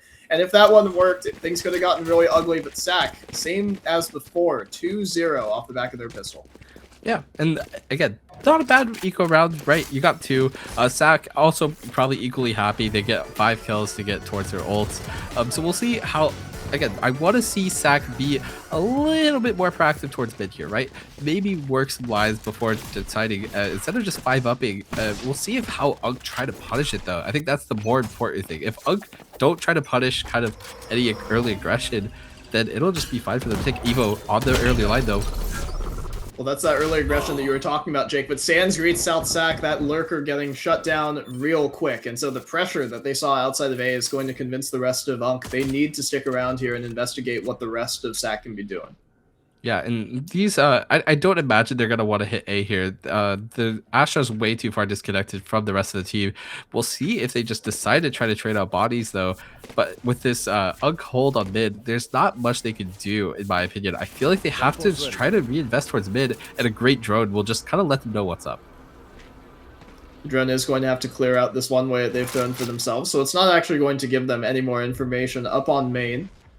But UNC going to be nice and patient, going to throw that second smoke and just reinvest here and just let the rest of their team know, hey, you can hold this angle. You don't actually have to be super concerned. And SAC is going to work their way right back towards A to try and gear up for this 4-man. Yeah, and now that Astra has connected with the team, the smokes will most likely go down, and we'll see the neon just explode on the site. And UNC has a great idea of what's coming. That fast lane and the smokes are going to combine to make Mega Knight very uncomfortable here in backside. He gets a couple of shots down, but he isn't able to land the shots. Optimus going to throw that dart a little bit high, and it's going to scan Mystic, but he doesn't actually hit either of those headshots off the back of his own scan. It's an awful, awful situation to be in if you're SAC State. You have to get the spike down now, and Optimus is wallbanging him. Sans, Armor, and Mega Knight, a clean 4 for none. The sweep coming through again, so it's the exact same start as map number 1. Pistol to SAC. Anti-eco to SAC, but the third round coming through here, and UNC actually managed to string together the next 3 in the previous round, so that's what I was talking about, round number 5. UNC taking back their gun round right now. Now they need to stave off SAC State again here on the next attack. And I really like the patience coming from the side of UNC, right? They have the man advantage. They don't feel the need to press any more of an advantage other than, hey, let's just let my 5 players get here, and then we'll just trade down, right? And do the trades come? Actually, you could say there's not even a trade, right? UNC just get to move on with 5 guns, and that's going to be great moving forward, especially since, again, their economy is going to be great. So even if they lose this round, they're going to have Vandals for the next. And these have been some very creative rounds from them with the mid aggression, but that does mean that the side sites where you don't have Mega Knight walking down the B side is going to be largely undermanned. You've got an Omen and you've got the Yoru teleport ready here. South SAC just looking to contain this mid aggression. That teleport going to be used to move back towards B as the rest of SAC have moved their way up towards the B site. Pre-fire from Randall's not going to find anything as Sands is holding a close angle. He could walk out the back of the smoke here and try and catch Mystic with the wall bang, and he does off the back of the plant. Joshu's going to find one there. Garci finally going to chime in with that Guardian coming in from heaven now, and Randall looking a little bit lost on these smokes. Going to be droned out, has to break it first. Paranoid about the swing that could come through from backside. Garci's going to find some more information up on main. The teleport's going to be invested here to get Garci out of dodge, but you've got a 4-on-3 here. You know that there's probably a lurker, so you have 4-on-2 towards the site. You know the position that the spike can be, and Sands is in prime position to hold here. And they do know about South. He actually just broke the trip, so they are aware that there is a lurker. So that's why you see them kind of being wary of it. You saw Evo just kind of checking behind, but this spike is so deep, they know where it is. So as soon as they kind of tap, they have to imagine they probably talk to Cubby. And that was good of UNC to allow SAC to get the spike back. You don't want to lose unnecessary lives trying to prevent them from retaking control of that spike. South SAC's going to find the first one. Sorry, Randall's going to be good for the first one. The blink through is going to come through, and so Stixie is going to find Sands off the back of the misdirection. Optimus not ready for the swing coming through from Randall. Stixie's going to be allowed plenty of time and plenty of space here as she goes Astro to be able to take down Randall with the help of Optimus, and South SAC going to combine for another couple of kills there. South SAC and the rest of SAC State going to move up to 3-1 here on map number 2. Yeah, I'm surprised UNC didn't try to really just get on the site as fast as they can there, especially since once you don't see the bomb kind of being planted back site, you know they probably took it Cubby, right? That's the safest play, and they just need to get it down at man disadvantage. Now that you know the 2 players are back or in Cubby, I'm surprised it just takes so long, and that's what allows SAC to kind of get on some more favorable lines. South is able to take so much aggro and allow Stixie to find someone with his back turned. So Both teams playing it fine in my opinion, and I wouldn't change much. But again, Evo Mega Knight taking the first peek. He's so aggressive, but he didn't blink out this time. He's going to be droned off the angle. He's going to see if he can find a little bit more here, but that means his boost position is going to be exposed here. Mega Knight going to be spotted by that dimensional drift. Randall's going to swing out on the back of it, but Sands is ready for the kill on Randall. Mystic being nice and patient as that Yoru clone goes straight through the smoke here. Mystic trying to hold at the gap, finds a little bit of damage onto Sands. Joshu's going to finalize that kill. And as he waits under heaven here, Mega Knight's going to creep around here slowly but surely, finding the first kill onto Mystic, and he might be able to kill Joshu. He has him pinned in, switches over to the Headhunter, 2 bullets in the chamber, swings out back towards main. Garci good for the first one, but not ready for the second one. Joshu, that's where he got off to, but Armor's good for it as well. Mega Knight gets shot in the back, revealing Stixie's final position. The shock dart's going to come through here, going to find a little bit of damage there. And that drone's going to signal exactly where it can be. Armor getting ready to body block for Optimus. Not able to keep him on the spike, though, which is going to allow Stixie plenty of time to move up here. The smoke is still giving him plenty of cover. He has to run in with that shorty. Going to find the damage onto Optimus, but the trade comes through by Armor, and it was diffused to half, so Armor is going to be able to clear it up with no issues there. Bit of a deviation finally in round number 5, but Unk back on the board. Yeah, that's just the shots kind of going the way of Ugg. I don't think anything really changed strategically from that previous round, except, like I said, the shots just go Ugg's way. Yeah, so we'll see how the teams kind of try to iterate off that. We see Evo Mega Knight pulling out the ult here. He will take in line, and they will be positioned to kind of walk into it. So the one thing I will comment on, though, is SAC has always been kind of droning from the back, really far position, perhaps just afraid that Unk are trying to play really fast in A main, and that might be kind of a downfall here. You see that, like, the drone is coming from way too far back. It allows Mega Knight plenty of space, and that stun might actually give false information. Mega Knight is going to be flashed off of the angle. South SAC going to be caught out by the information from Sands, but the rest of SAC is actually coming through, and so Sands is way overextended here. He's having a bad time. And so we're back into a 5-on-4 here. SAC State's done a good job here with their man advantages. But again, off the bat of that jet just kind of going crazy, look at the line Armor's able to take. We'll see if they're aware of it. No, they are not. And they line up for a pair of them, and Garci is ready for one as well. So South SAC's off is not finding too much value here. Garci's going to drop back in, and Armor is just going to get it done himself. He's cleaning this one up in a hurry. Six turn for Stixie, but 4-piece for Armor right there. A nice kill onto the opposite controller. And Unk just retaking control of this game in a hurry. And that's just a really great example of what being aggressive on defense can do for you, right? You just see, while the jet dies, she's pushed up so far where Armor and Optimus are able to just get up behind him and really play aggressive with them. I'm sorry, that might have been Garci. But again, you're just able to put so many of your other fellow teammates in really great lines that are now really hard to clear on the side of the attacking team. So we'll see how SAC really tries to address this, though. These high flashes and the drone, again, from so far back are going to allow Mega Knight prime position, but he will get dismissed out and blink out this time around. Joshu's going off to speed up this time. This is a rare change of pace here from SAC. They've actually made their way straight onto site here, and the rest of Unk are going to be scattered. They have to regroup into a 5-on-5 retake. There. SAC with 4 ults, though. Let's see how they try to use them. Randall going aggressive here, but he will call it out.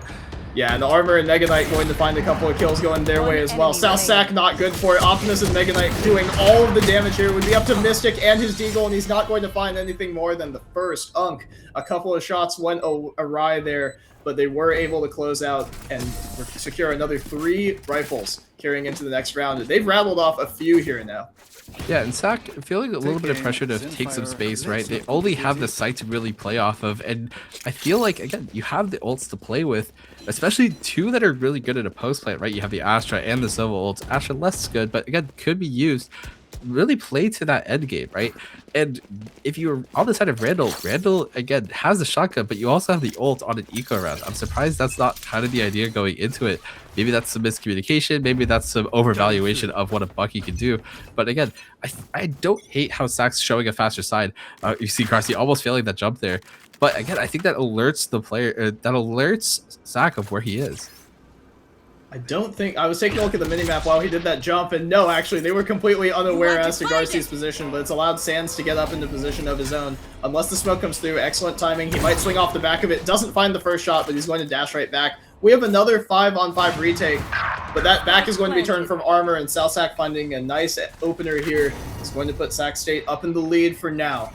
This retake needs to flood through here, but this Cosmic Divide has done so much work here for SAC State. It's allowed their players so much time to get back into position. It's allowing the Astra Stars plenty of time to come back off of cooldown. Sands is going to peer through with the scope, but he's not going to find anything underneath. All the SAC players doing an excellent job of avoiding the early sightlines here. Mystic is going to swing out first off the back of the flash, but no more information needs to be gathered. The damage is already being done. SAC State is boiling off the clock. Joshi good for one. Sands good for another one. Trades go back and forth, 3-on-3 right now, but there's no time left on the clock. This Hunter's Fury is finding damage onto Mega Knight, and there's not enough time to get this defuse down. All of UNC is going to go down, and SAC State going to survive barely there with 2 players carrying over to next round. Yeah, and I feel like that's just kind of a misread on the side of UNC. Again, really great round drafted up by SAC there. They realized, hey, if we can just get bombed down, we have some really great util to stall it out, and B is the site to do it. And if you're on the side of UNC, you need to play a little bit quicker, especially with the Silva ult in mind. Maybe that's just like I said, maybe a misread of what SAC want to do in that round, but I wouldn't be too... Again, I think UNC are still in a good spot. Again, if you could just kind of string together these last 4 rounds, you're looking at a really good spot going into attack half.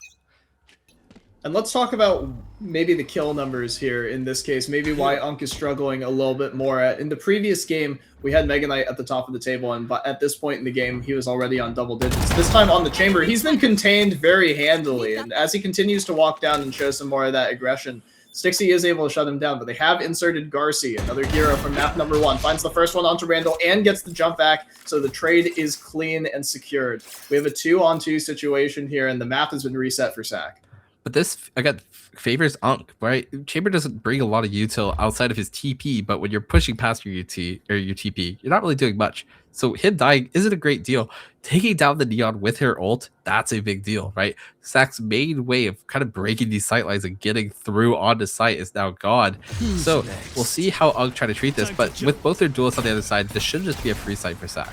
And this dimensional drift, like you mentioned, Jake, is going to mention to SAC State that no one is in fact home. They're all playing defensively. The rotation is coming through from CT. It's the slow one in this case. And the spike gets planted in basically optimal position here for SAC State. They've had some difficulty containing these A main retakes, though. And sorry, these A retakes just in general. A ton of Astra Stars going to be invested. Joshi swinging back off of his flash, but Garci is going to be able to find the first kill and the second one. Optimus good for a headshot as well, and so it's all up to Stixie. He's out in the open. He finds the first, but he can't contain the rest of the squad. UNC flooding out, getting 3 kills on CT, and they're going to take the lead here, 5-4 on this first half. Yeah, and that's just some great movement from Garci. He's able to kind of dash around and jump around the bullets, probably in the matrix there, and he is able to just find 3 like that. Again, SAC just need to take space. I think they had a great idea early on, and yeah, it didn't work. You're also on an eco, but you need to take space, right? Yoru flash through that smoke and take the fight to UNC, right? Especially on an earlier timer, when you're ult and you see, hey, there's no one CT, maybe take that line, right? Hold that space for your team. Let your team get there and help you.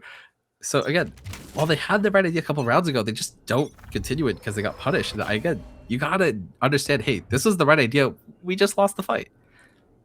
Mega Knight's actually allowed South SAC to get past the sight line. This dismiss is going to signal to him, hey, there might be someone past this line, and so Optimus going to be patient, dropping back with the rest of the team. But this should be a lighter investment here from SAC. Yeah, and Sands will find the op here. Randall will find the shot. Optimus is able to trade him out, though.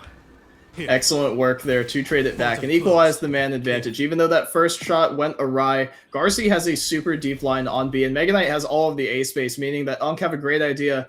All of these players for SAC State should be either B main or up towards middle, and they're going to rotate towards B right into Garci's waiting arms. If he turns up towards heaven, he could have a couple kills lying in wait for him. And we'll see if they do. I feel like Stixie's about to take this swing, so I'll toss it back to you. Oh, and as you mentioned it's anticlimactic. They waited out the Yoru TP timing to a T. That was excellent work there from SAC. They swung at the right timing, potentially to catch Garci. That high flash is going to force him off the line. He's going to have those footsteps ready, but it's going to get jammed up on Dice. So there's no more information gathered. Garci's good for the first. The dink comes through, so Mystic able to get that trade down, but it is at a cost. Armor's going to be slinking out from heaven. South SAC finds the first kill, but Armor's out and finds both of them. The information not communicated over, and South SAC is so far removed from the spike itself. There's no way he can actually get there. That's 6 rounds for us. Yeah, and again, There are such good ultimates coming on the side of UNC here, and if we look towards the side of SAC, there's just none. So again, 2 more rounds. SAC need to find a way to maybe get another Your ult, another Sova ult online, and but that may be too hard. So if I'm UNC here, trade the ults, right? Really force SAC to have to, again, there's 2 more rounds. You're not going to find golden opportunities for these ultimates. Don't be afraid to just use them for a kill, a singular kill. It might not be round winning, but it will net your team an advantage. And that's what I want to see moving forward here. And Sac State's individuals need to get going a little bit hotter here, right? We had some individual brilliance coming through from Joshu in map number 1 to be able to get a couple of rounds up on the board where he was finding 3 pieces to be able to give them round leads, but Mega Knight is finding them man advantages. When he's not getting caught down on that walkout, things have been pretty good for UNC's opening kills. Yeah, that was actually outside of the range of his TP, I'm pretty sure, or just out of it. So now he's on a really aggressive angle. All of A is there, and we see UNC immediately start filling in mid here, as that is kind of their next kind of area of warning. But we'll see if Garci's able to find one here. He does have the TV set up.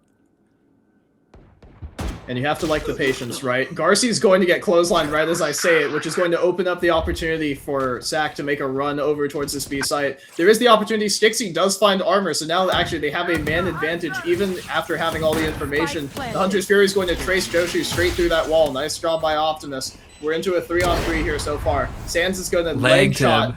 Yeah, that Neon's so difficult to actually get a clean shot on. Optimus is going to drone out. Going to drone South SAC off of the line. Excellent work to be able to secure the space here. But now, you have to make your way in with 3 players, and they have so much Astra post-plant utility here. Sands has to be ready for this first line, but he's going to drop down with the rest of the team. Not going to find too much more information. That smoke actually not helping them too much, but they're running low on time here. They have to find these opening kills. Optimus finds first and the second with a 180 onto South SAC, so it's all up to Stixie. But that gravity well doing an excellent job of burning off the clock. Gets the first one, but not able to get anything more. Sands has it covered. Mega Knight's holding this one down, and the defuse comes through with just enough time on the clock. 7 rounds now for UNC, so they've won their CT half. Yeah, perhaps some miscommunication there from the side of Randall and South. Unsure of like who's holding whose angle. Randall's just unaware and fights 2 angles at the same time. South unable to really trade him out there, and it goes to a 2-on-1 where the Astra util sadly just isn't enough. But on the bright side, you do have a Astra ult now to work around and potentially one off the Sova ult. We saw how deadly that Sova ult was in the post plant in a couple rounds prior. So we'll see if they try to get it out online. I'd imagine they want to start A, grab the orb, and potentially work towards B. Well, they're going to test Mega Knight again. He's going to dodge away from the utility this time around. He might actually go peering in, and he misses the close range shot with the operator, which is going to allow SAC early access again. Free access again towards this A site, unless they get sprayed down here as Joshu gets up in an elevated position. Arbor's trying to peer around the smoke. He does find the information onto Joshu, but the spray goes awry, and he isn't able to find the first kill. There's a shotgun held by Randall on the close side of this smoke, and so it's really dangerous for them to go peering through. Cosmic Divide's going to be used excellently again. Dimensional Drift is going to clear out these close corners, but Garci does finally check Randall. Going to be body blocked in the entrance, and he's going to eat some of that shock. Optimus going to try and shell him out of position once again. Mega Knight going to show the drop down, finds the first one onto his opposite number. Sands, Randall, Garci, trades going back and forth, but South SAC unable to do anything more here. Yeah, that's right, Jake. The Hunter's Fury is coming through. Stixie finds the first, but this Hunter's Fury is stalling things out. But there's not enough time. He's too far removed from the spike. Mystic finds the first, but Sands is on the spike, and SAC unable to do anything more to answer UNC's retakes here. 8-4 right now. This game was tied 4 rounds ago, but UNC has rattled them off in a row. It's just another rounds where SAC are going A and just not fighting for any space, and we just see the advantage UNC is able to gain by just holding their CT, right? Yes, you have back sight, but that's not enough time to really stall for your post plants. You need to bring the fight to UNC, but again, SAC just don't want to. Perhaps again, just because they got punished that 1 round, they're just too afraid. And so again, we'll just see if like the demons of their previous defense side kind of haunt them here. But if they aren't willing to understand, hey, we made the right call, we just lost the gunfight. This map is just gonna be the side of UNC again. And this map is so much bigger than Split, right? And so it does favor the attackers a little bit more here. And there's so many different ways that you can actually play around it, as long as you can actually get the early information without sacrificing your bodies. You just need your players to be in the right positions, and you get a couple of trades here for the attack side, and all of a sudden things get really difficult for Sac State. Yeah, and I really like it from UNC. They are going to take a few shots here, but we'll see how fast they want to go here. Sands has his dash prepped. Unk's just going to scale their way up. That teleport's going to be a little overzealous, and so this pistol looking really good for SAC up until Sands and Mega Knight trade a couple of kills back. We're into the 3-on-3. No more damage has been found. Mystic's going to be reconned out of his position. So this flash coming through from Joshua could be critical. It does blind Sands, and it forces him off the angle for Mystic to find another couple of kills, and he's looking for all 4, and he's going to find them. SAC State is looking good on these pistols, if nothing else. They've secured all 4 so far in the series. And if my teammates aren't hyping me up there, I don't know what's gonna come up this map. Mystic with 4 there, and he's able to just kind of take the round into his own hands. I'm unsure again why teams really just want to hit this site on just kind of dry almost, but hopefully that doesn't continue. And we do see a Marshall being picked up and Outlaw for the side of South, but these kind of low firing weapons outside of the Spectre for Mystic are potentially a danger for the kind of pace that UG can play at. So we'll see if UG can punish it. Nice start to show South SAC's hand a little bit, and the double smokes are definitely going to make him a little bit more paranoid to explore anything. This teleport anchor not giving him a ton of room to work with. UNC actually have a surprising amount of room to work with mid, despite the low buy, but they're being nice and cautious, and they're going to work their way back over towards B. Yeah, and UNC are playing an anti on A. You kind of see both their players in their squad. They're just getting ready for... Oh, Sands is going to have a great timing here. I don't believe if they smoke off the trip, the Sands will be able to get across, and you do see him pinging it. We'll see if Sands does have a smoke here. I believe it's gonna come hopefully soon. Nope, he will just have to destroy himself. Mystic gonna be able to... We'll spot each other, but not able to actually kill each other, and that will signal the SAC that this is most likely going to be a B finish. Wow. But a great shot from Sands. And a smoke to top it off. This is a great call. He's opened up the round, but it's actually allowing the rest of UNC to make their way back over towards the defenseless, or nearly defenseless, sorry, it's just Stixie A site. Optimus went super wide there, and he isn't punished on either of those 2 Marshall shots. Evo Mega Knight hopping up over the top of it to take down Stixie, and Randall needs to get all 3 of them here. He finds 2, he finds 3, can he get more? He's looking for 4, but he's not going to find it. Optimus going to think a little bit better of the timing here, but UNC, they sped up so fast. They weren't necessarily in place for those trades here. They had so much information on backside that they lost track of where they could actually be holding from, and there was a savior coming through from heaven right there from Randall. South SAC's going to find the first one there for Optimus, and now he's just going to be contained. Sands, the hero of the round, going to be taken down. SAC stabilizing somehow to take their 6th. And it's not even really SAC stabilizing. It is Randall. Again, another hero round back-to-back for the side of SAC. Yes, it is in the side of an eco, but this was some great calling from UG, right? You leave Sands on B. Honestly, I wish he would have sold it a little bit harder. Yes, the smoke came through, but leave Sands there to die almost, right? Maybe he finds one more, and you're able to just almost walk on the A yourself. But he gives it up a little bit early, and that allows SAC to be just in time for Randall to be heaven there. But again, great calling from UG. And you want to make sure that when you're when you're hitting into these sites, obviously you want to conserve some of those resources, right? You don't have a double controller like you did last time. And Evo Mega Knight's got another kill there onto South SAC, finding another opener here for UNC. He is on 10 HP, but like we were talking about earlier, Jake, you are not on a double controller this time around. You have to be... you have to make a conscious effort, right? Or make good conscious decisions when you're using those smokes, even if they are rechargeable. Yeah, and this is kind of where we see as soon as that chamber falls, the team immediately has to split up, potentially being wary of a push coming from B. This isn't really what you want to see, though. Again, if UG just decide, hey, let's group up, which would be a great time to do so. Oh, and Sands will just find one. Yeah, I mean, we can't be firing these tracer bullets through these smokes here. You cannot be firing a Guardian or a Vandal through there. Nice shock dart, but it doesn't catch Mega Knight somehow. Mystic's going to be posted up on this angle, but he can't duplicate what Randall had done the round before. And this should be a round for UNC now as they get this spike down. They've got all 5 players concentrated on site. You know where the remaining players can come from. Joshu's going to be flashed off on that first angle by Garcia, going to be traded back by that drone. But the information is known. They have a player up on height. Mega Knight goes down, peeking a little early, but Garcia's good for the first one. Gets taken down by his opposite number, Joshua, but Optimus is so clean with it so far. Stixie's going to get swung on that angle, and the location will be revealed. Position information given over, and Sands given over another headshot over to Stixie. So UNC right back in the lead, 9-6. And fighting CT, like I said, for the side of SAC works out in the favor of UNC there, right? You see Garcia throwing a flash, and they're just taking aggressive lines. They're preventing SAC from actually reaching back sight. And again, that's just what's working. But I want to call out kind of what SAC did there, right? As soon as you see South fall, you see kind of two players go to both sides of the map, and that's just way too far. UNC realizing that they have to kind of fill the void of their dead player, UNC take advantage of that and group up and are just saying, hey, we know you guys have to have probably 2 a site. We're going to just trade out now. But again, when Sands just finds 1, you're now just left onto a 1-on-4 on the site. And he should never find 1, right? Like, yes, you can give over the information that you have a player up on the line with that pre-fire, but you can't be sticking around when you're holding the exact same angle over and over again. Eventually, someone's going to step onto the line and take that shot. South SAC more than happy to take that shot, baiting out a jiggle from Garci, but it's just the clone there, and Mega Knight's going to work up mid off the back of that pressure. Going to find Stixie. Good jump spot to be able to get out of dodge there, but we're still in the 5-on-5 here, and UNC has no real room to work with this time around. Randall's been, as soon as I say, look spawn. Sands, can he repeat the success of the last round? Only time will tell. Yeah, but just SAC in general kind of look a little bit lost. Yes, they are filling in A, which is the right call, but I think they're just unsure of really where this hit's coming from. You see Stixie holding CT, though, again, there's no one really who could be on this line yet, but we just see 5 up on B and A main.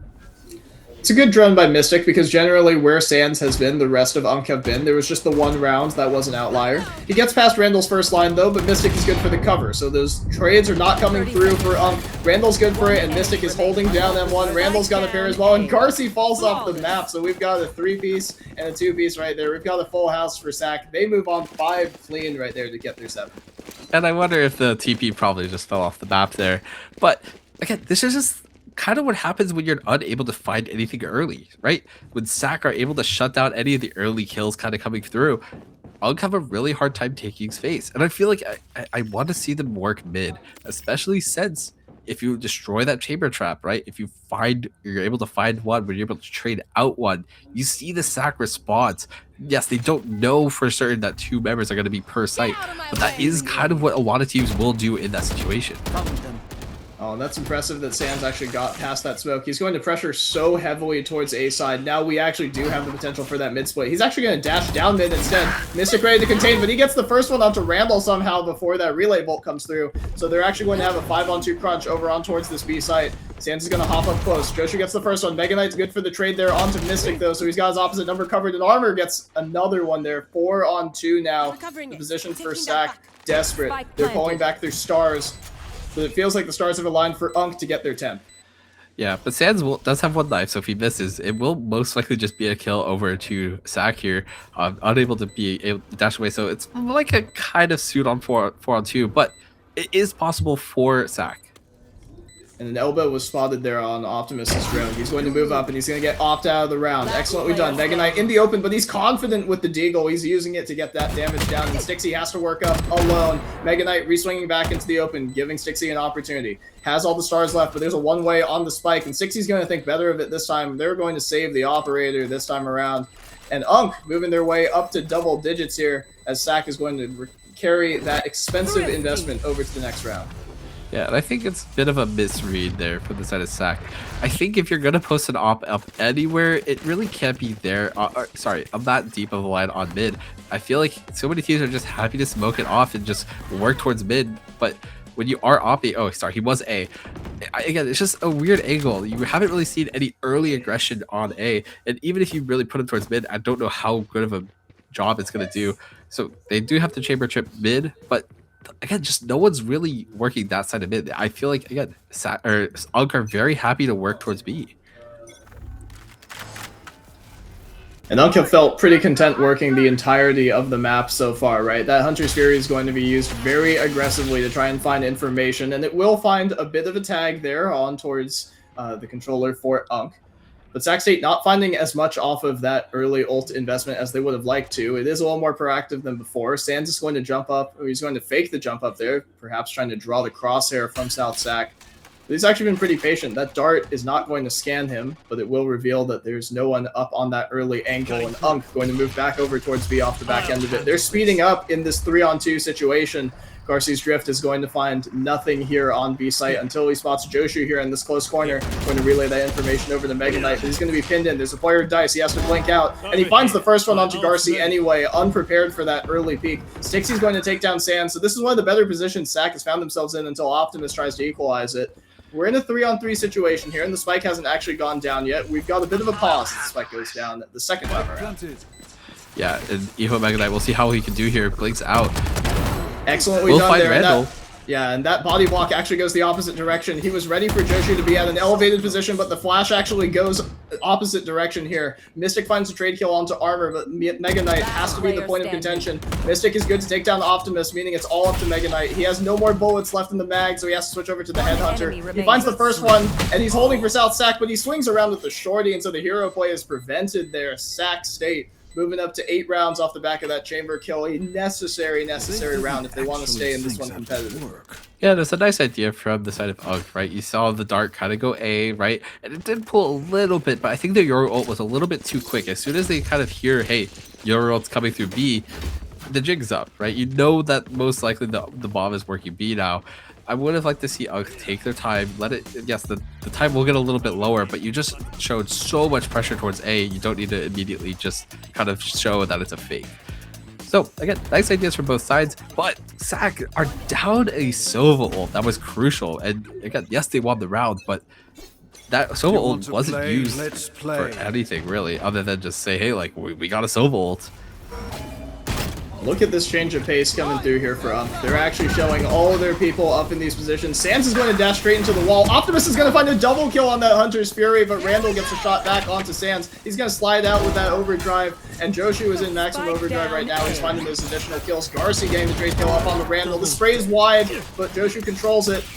And now into the 2-on-2 here. The spike hasn't gone down. He wraps around, but Mega Knight reads his position beautifully. South SAC in a 1-on-2 situation. He has the op on this retake. He doesn't necessarily know the positions that each player can occupy, but he's going to go hunting off the back of this dynamic op. He needs to clear every close angle, and both of the UNC players are wary of Heaven. They're going to swing around the corner, and Optimus finds a freebie there as South SAC was clearing that close corner. But UNC 2 rounds away from LAN finals right now. They can taste it, Jake. Yeah, and again, we just see like kind of just the pitfalls of the SAC comp, right? Joshi works up so fast, but when you have an op on the side of South, he can't work with you. And yes, he's able to find one, but again, there's just no trade to be had. So it looks really bleak if I'm SAC here. A great ult from Optimus to kind of secure that round in the beginning. Yes, it was an eco, but hey, when you're fighting 2 with that, that's 2 guns going your way. So the money situation for SAC definitely a bit of an issue. And I'm actually really surprised that they didn't buy up entirely here. They actually have a weird economic state here. Garcia's going to flash on the rest of the team. Armor finds another opening kill onto Randall, and when you're at an economic disadvantage like this, it feels like that should spell the end here. Sans is going to overpeak into South SAC's waiting arms, unfortunately. Joshi's got to find the equalizing kill, and he finds another headshot onto Armor, and so very quickly, we're into the 2-on-2. I said I was talking about a full investment, but this op proven to be all that SAC needs for right now. This drone from Mystic is going to spot out Optimus's position on front sight. It's going to give SAC plenty of information to work with, but he's taking his time here. It's allowed Optimus to get underneath his crosshair, and he's going to find the headshot there. Mystic is able to equalize. Mega Knight's going to drop off the line here, but he has the operator, and he finds Mystic with his guard out there. An absolutely huge clutch up on that last shot there for UNC. It started so well for them. SAC plotted right back, but in the end, it was match point. Series point in this case. LAN securing point for UNC here. 12-8. They've got 4 opportunities to go to LAN finals. And the same thing is happening. We are at 12-8 to put the decider onto UNC. 4 straight rounds, same as the previous map. So this round ended, again, it wasn't UNC that really won it. It was SAC that more lost the 3-on-1 situation to the hands of Garcia. We'll see if history repeats itself here. And like I said, I like the aggression coming from the side of UNC, right? You're spreading out. You have the drone on A, and the bomb is situated outside A, but both duelists are towards B here. That was a great dink by South SAC. Unfortunately, it's not enough to get the damage down. Must have been a bit of a wall bang there. Unfortunate, because usually that Headhunter has no damage drop-off. But the only thing that they can hope for is that UNC's Forum drops off the map right now, because they need 4 rounds in a row, and even though they're in decent defensive position right now, they have a Yoru Joshu in no man's land. If the hit came through on either site right now, it would be a little bit difficult for them to hold. UNC going to throw another change of pace in here, though, as they continue to slow things down. Yeah, but this is actually more in the favor of UNC this time. You see, all the SAC players have rotated towards B because the duelists were there. But it's just a ruse, right? You're throwing the duelist there because hey, we know how you're gonna respond to this. So 3 players are here to defend, but it is a 4-on-3. Look at the push and pull coming through across the map. That smoke has a bit of a gap in it. 60 might be able to abuse it, but that paranoia is going to miss as well. They're going to be exposed to heaven. Optimus is good for it anyway, even though Randall finds the first kill. He's going to wrap around on the site. He isn't ready to get the rest of it. Mega Knight's going to blink back, but Randall can't get it done. 3 players remain for Sac State. 3 players remain for UNC to be able to close it out. Joshu trying to make sure that they can go the distance here. Mega Knight's tagged up, so is Garci from that early round engagement. They're going to double peek into CT, and Joshu's going to hold patiently for it. Finally, Sac State's slower pace actually nets them a couple of kills. Garci in the 1-on-3 situation, ready for Joshu, swing right. No, he looks to the left side, and Joshu is able to carry it forward with that quad kill. And so Sac repeating the same story as last game, or as last map in this case. They need 3 more to go to overtime. Yeah, history will not repeat itself, as again the 1-on-3 situation to close out the map will not go the way of UNC. And 2 points. CSUS. I was gonna say CSUS. SAC have 2 ultimates online, and they're 2 really solid ults that they could use here. I want to see them kind of string together their ults here. Again, 1 off the Sova ult. Play aggressive. Get your ultimates online. Again, these guns will only take you so far. You need to secure round by round. Don't be afraid to rip the ults. And yes, you have the eco advantage, but that hasn't always been a round secure for these teams. And UNC going to throw a different pace once again. Joshu, with the clone being broken for him, had the opportunity. He swung out and he didn't find anything. That shock dart adding so much damage over the top. Joshu put down on 1 HP already, so the hero of last round would need to do something miraculous this round to be able to hold. SAC hasn't actually moved anyone over yet because this pressure from UNC has been so similar to previous rounds. They throw the fake. Joshu needs to give himself a getaway. But as the hit slows down and as SAC moves their players out of position here, UNC is just doing the same old cut noise, and maybe they'll re-hit. And this is exactly what you want to see. We'll see if Mega Knight tries to take a timing here, especially if he picks off 1. That's going to create such a void. But again, he's probably just going to play his life, look to cut off retakes. And UNC are playing beautifully. You see Sans walking so quietly up B. We'll peek into this first line. We'll see if he's ready for the fight. But I don't know if Yoshu is. Joshu actually pulled out some utility there. It's going to be the Dimensional Drift invested instead. Mega Knight did find that kill mid that you were talking about, Jake. Mystic's going to find a couple of backs turn, but it gets traded back immediately by Optimus's Deagle. Joshu is going to run back out towards long side. Mega Knight is able to get off the orb and get the kill onto Joshu. It's another 2-on-4 situation that they need to somehow salvage here. Randall's good for the first one. This Cosmic Divide is going to split everything on site. There's a player underneath, though, and Randall has to swing out first. That fast lane's only going to buy you so much space. That stun not going to hit anything. The rest of UNC have scattered to the winds here. Mega Knight goes down first, but Randall, he needs to move up quickly. Armor finds him with his back turned here, and it needs to be the double up, and that's all he needs here. Armor closes it out, 13-9. That's a 2-0 for UNC, and they are going to land finals. Yeah, again, SAC unwilling to play really aggressive, really unwilling to take any kind of risk on that defensive half, and that's what ends up punishing them, right? When UNC try to play really quick on A there, they just don't play B. They don't try to play through mid. They don't try to play any information on B there, and that again, that's what punishes them. And that was a brutal, a very fast-paced 2-0 series there. UNC had their moments, right? Both teams definitely had their moments throughout these maps. Sac State with their patient style managing to pick up a number of rounds where UNC got a little bit antsy on map number 1, but it really did feel like as they ironed it out, as UNC started to be a little bit more patient and they orchestrated the way they were working the map on their map pick of Abyss right there, things were looking pretty good for them as they move on to land finals. Yeah, and again, that's a 2-0 victory, and that's very convincing, especially in the semifinal map. We'll see who they face against after this next semifinal match. Both of those teams look very solid, and I think we have a very exciting picnic day coming up. I sure hope so, and hopefully we'll be able to broadcast the other semifinal as well as we hopefully will get to take a look at Gank Disciples once again, the team that was playing and victorious on last Saturday versus Zonlo's Minions. We've got a replay coming up in just a couple of minutes here, but Jake, do you have any closing thoughts on what we saw here from UNC and from SAC? obviously commiserations to them for being out of the event. They had a great run. They finished second in their group. They won their they won their play-ins game. They qualified directly off of rank points as the second place team from the group, which is relatively unheard of here at Moogie's Valorant Throwdown here. They had a couple of great moments. They had some great round wins and some great match wins they needed to get to this point, but unfortunately, UNC just a little bit stronger on the day. Yeah, and I think if you're looking at this as, hey, we are going to be playing against UNC next in Picnic Day, one thing I would really keep in mind is how are you going to punish the kind of stalls that UNC like to call on their attacking paths? And one great way of doing that is just being a little bit more aggressive on your defensive path. Again, something SAC just didn't really do. And as we continue to take a look here at the replays, you'll see all of these rounds that were very close and a number of them coming down to time just with the way that both of these two teams had actually played things out.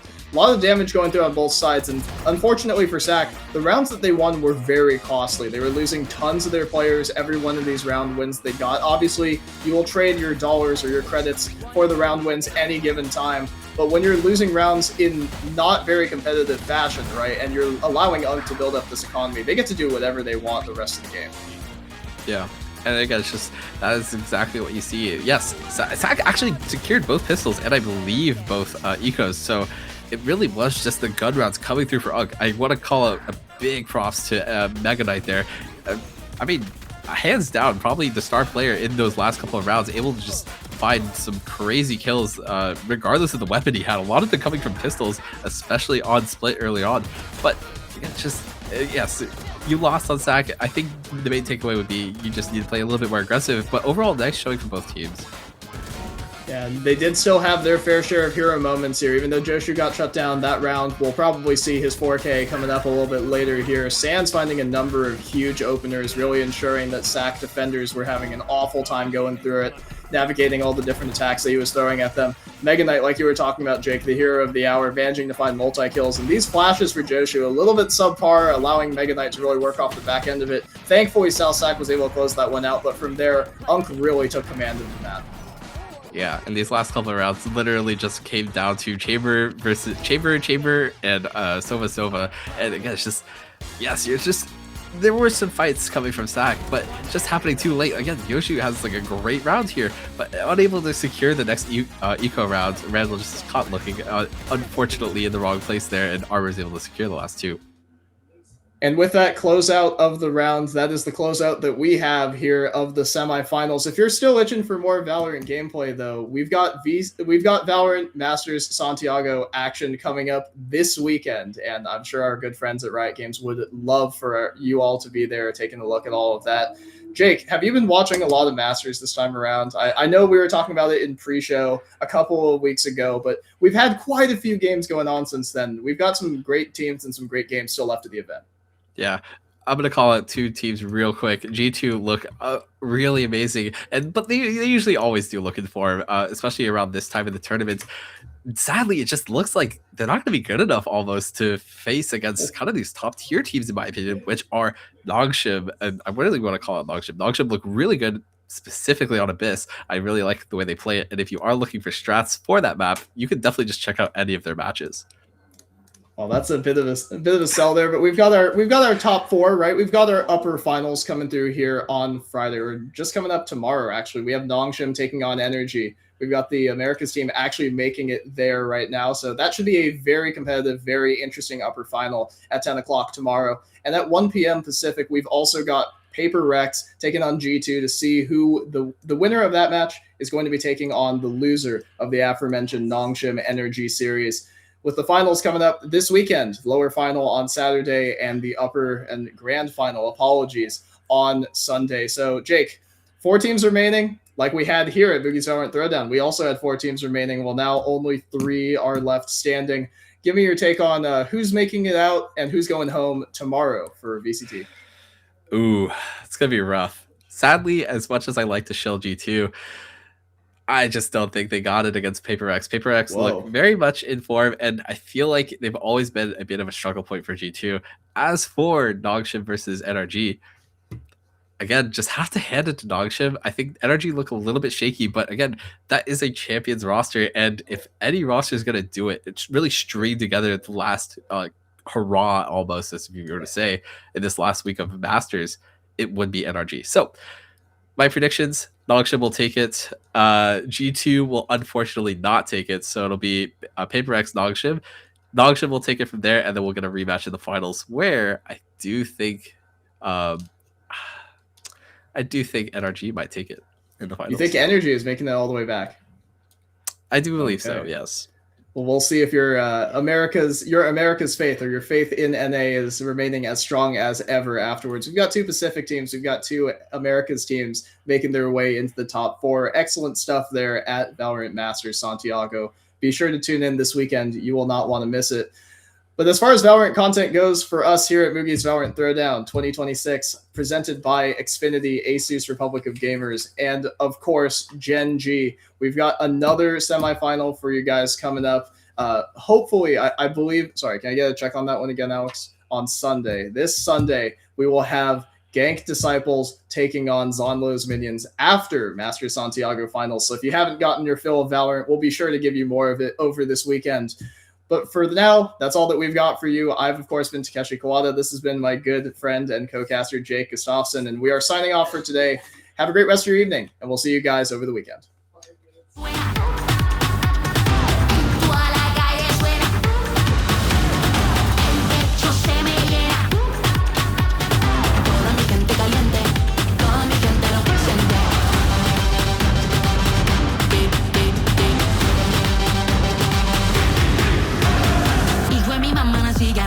Entrenamiento, trabajo, sudor. Soy de mi pueblo, talento de barrio para toda mi gente. Yeah, yeah. If you beg me to stay, this time I don't think so. I had enough of your romance reflow. Heartbreaker with the ego. You were doing some things that could have been illegal. Makes sense that I'm nothing there. You were pretty much evil, but I got more to say. No, I never met nobody like you. That ain't no compliment, that's the truth. You're nothing but a cold heart covered in gold. That's why I'm leaving you.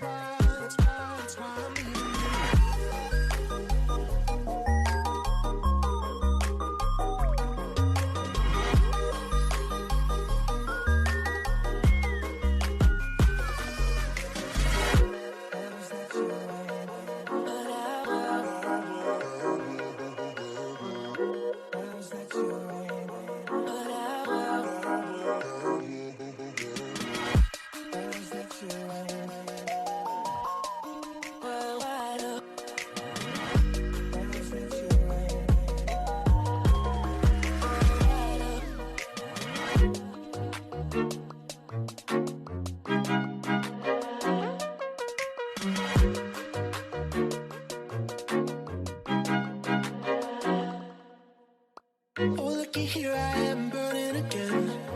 Thought it was real, but your love, it was only pretend. Oh, looky here, I am walking away. I turn around if you beg me to stay. This time I don't think so. I had enough of your romance reflow. Heartbreaker with the ego. You were doing some things that could have been illegal. Makes sense that I'm nothing there. You were pretty much evil, but I got more to say. No, I never met nobody like you. That ain't no compliment, that's the truth. You're nothing but a cold heart covered in gold. That's why I'm leaving you.